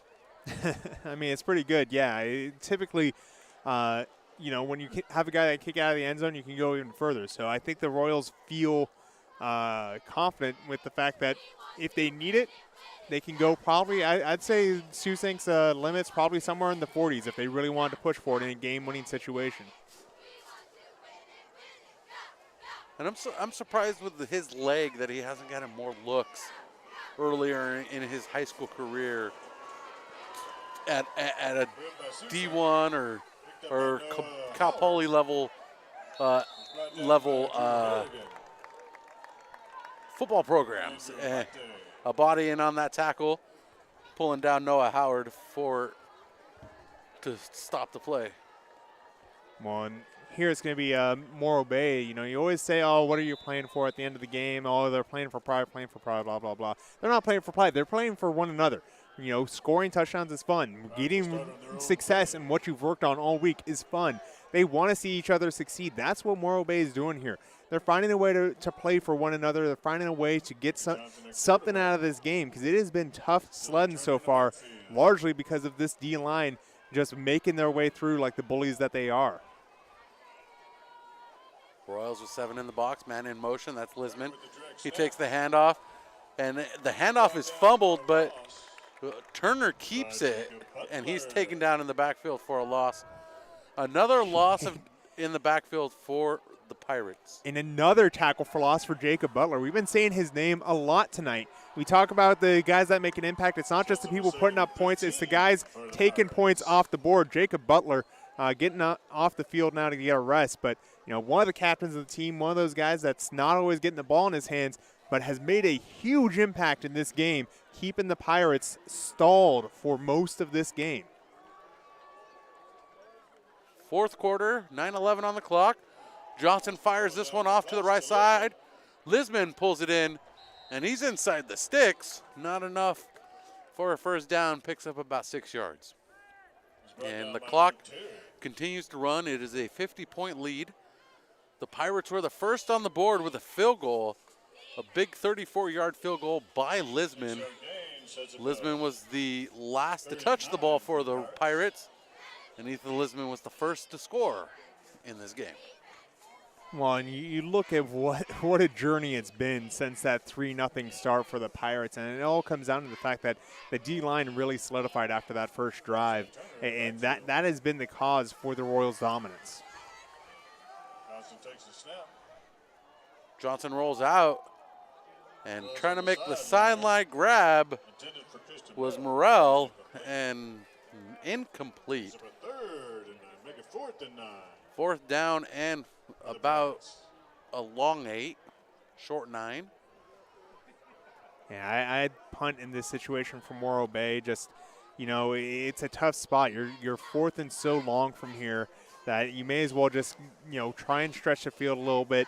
You know the Royals are in a better position than you. I mean, I wouldn't risk another injury to this offense. We've seen how explosive it is, and that's only because of how many weapons you have. I wouldn't risk trying to go for it here. Johnson takes the snap from the shotgun position. Under pressure in the backfield, hits the turf. A bunch of Royals behind him, but there was one leading the charge. And that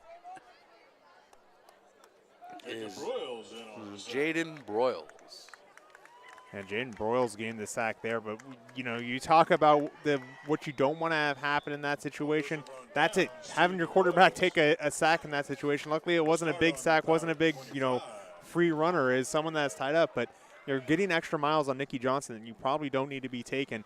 You're looking at about 7 minutes of game time in real time because it's a running clock. Just punt the ball back. They got it back, and they have amazing position as a result. I don't see why you're trying to dig yourself out of that hole by getting your quarterback sacked. I'm not sure exactly what the Royals do at this point. You know, like everything they've presented has gone unstopped at this point. Look, I've broadcast both Lompoc and Cabrillo, and I can tell you right now, on the other side of the coin, you just want the other team to be playing the game, right? You Correct. don't want a situation where you're doing the pity thing of, oh, we're going to do something that's not our cup of tea. You just do what you're going to do, and you play the game. It's going to be a delay game against Mission Prep here, but you're going to have your second string in. You're going to run your offense, and you're going to go home. That's what you do here. It's the respectful thing, and it's the right thing. Hayden Dolan comes in from the sideline with the call.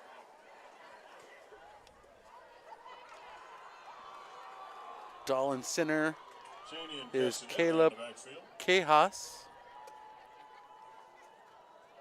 Castaneda with the carry up the middle. He's brought down by Blake Butler.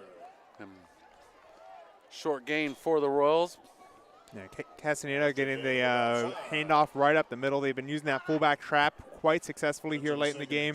Just trying to run the ball down, do some dive plays, keep it between the tackles, and kind of run this one out. You know next week's going to be an important game. It's a very personal game. In fact, all three of these games very personal as they're all proximity games. And you say, oh, well, Templeton's over the grade. How's that a proximity game? Well, a lot of the student body here at Mission Prep lives over the grade and commutes down because Mission Prep is the only SLO County school that's both a private school and has 11-man football. And the only high school Catholic school in southern San Luis Obispo County. Yes. And then Castaneda carrying this one up the middle, bulldozing his way as they have a pile. And the pile is cleared. And the Royals have the ball. That's a 4-yard gain for Castaneda. He has 9 yards on this drive. We have a 3rd and 6 now for the Royals. Yeah, and the clock continues to run. Yeah, for Coach Schuster, they're just looking for ways to keep it, you know, obviously the clock's going to move as it's a running clock, but they're just trying to milk it, run as few plays as possible. We talked about this at halftime. It's time of possession versus number of plays run. Right now, Mission Prep, we don't care how many plays we run. We just want to make sure that we're limiting the number of plays and limiting the ability for Morro Bay to really get anything out of this game. 3rd and 6. 2 receivers to his right, 1 to his left for Dolan. Dolan hands it off to Castaneda once again. And he's going to come up short of the first down by 4 yards. Yeah, and you can look at Coach Schuster right now, and he's just watching the scoreboard, seeing how much time they can run off. They're probably going to go for it on 4th down, and this isn't them trying to run up the score or anything. They're just trying to keep the ball in their possession because they know that they can control the situation a little bit better than the Pirates can. Pirates get the ball back. We're going to have a lot more high-flying situations, a lot more balls downfield potentially. So for the Royals, they're just trying to keep it calm, boring football, unfortunately for you viewers at home. going to be a drive up the middle. A couple yards. Turnover on downs. I'm going to call it right now.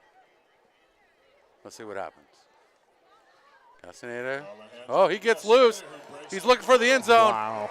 And that is a Royals touchdown. You could not have been more wrong. 19-yard touchdown for Castaneda at 2:58. And coach is scratching his head. He's like, what can I do here to make this a fair game? And I'm trying to jinx the Royals here late by calling the plays to give them what they want to help the Pirates out. And it just doesn't work out in their favor. I'll tell you what, Castaneda just driving up the middle. Everyone's pinching the center, trying to make sure that fullback dive doesn't pop there. He then just jumps off of his defender, runs out to the left, finds the open space, and gets to the end zone. What a touchdown by Castaneda. Not the normal starting fullback. That'd be Andrew Abate, who also already had a touchdown in this game. And with 2:58 on the clock, our score is, wow. I can't believe we. 60. Yeah, I can't believe it. I'm so shocked I have to wait for the announcer to say it. 60-3 is our score. I don't know if I've ever called a football game in my short span of calling games that has been this lopsided on the board. Yeah, it happens. You know, that's just kind of what happens. You get two close proximity teams like this where you got a lot of research between them. They know each other very well. And sometimes those kind of small cracks that would lead to a 28-14 team game suddenly explode into a 60-3 type game. And that just happens in high school football. This isn't as, a lot of people like to hold this over and say, oh, well, this team won bigger. That other team must be really bad. That's not the case. And that's especially not the case for this Morro Bay team. As we said coming into it, a lot of talent on this Pirates roster. Going to be a team that's going to be well positioned for the playoffs as they're going to be in a much lower division than the Royals. But this is a very uncommon Royals team. Talk about the power they have up front, the depth they have at running back.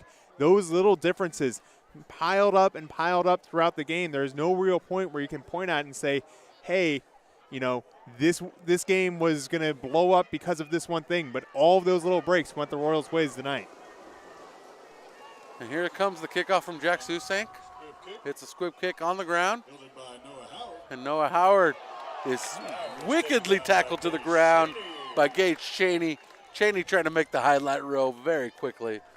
And you're looking at the scores. You talk about, I was talking about the mismatch. This rivalry of sorts between these two schools since David Schuster has come on board at Mission Prep has been a pendulum in scores. Back in 2018, when it was an 11-man team playing up 11-man football, Mission Prep won 21-14. Then the pendulum swung opposite the other direction. 2019, Mission Prep wins 42-7. And then in the spring, we have that barn burner 22-17 win for Mission Prep.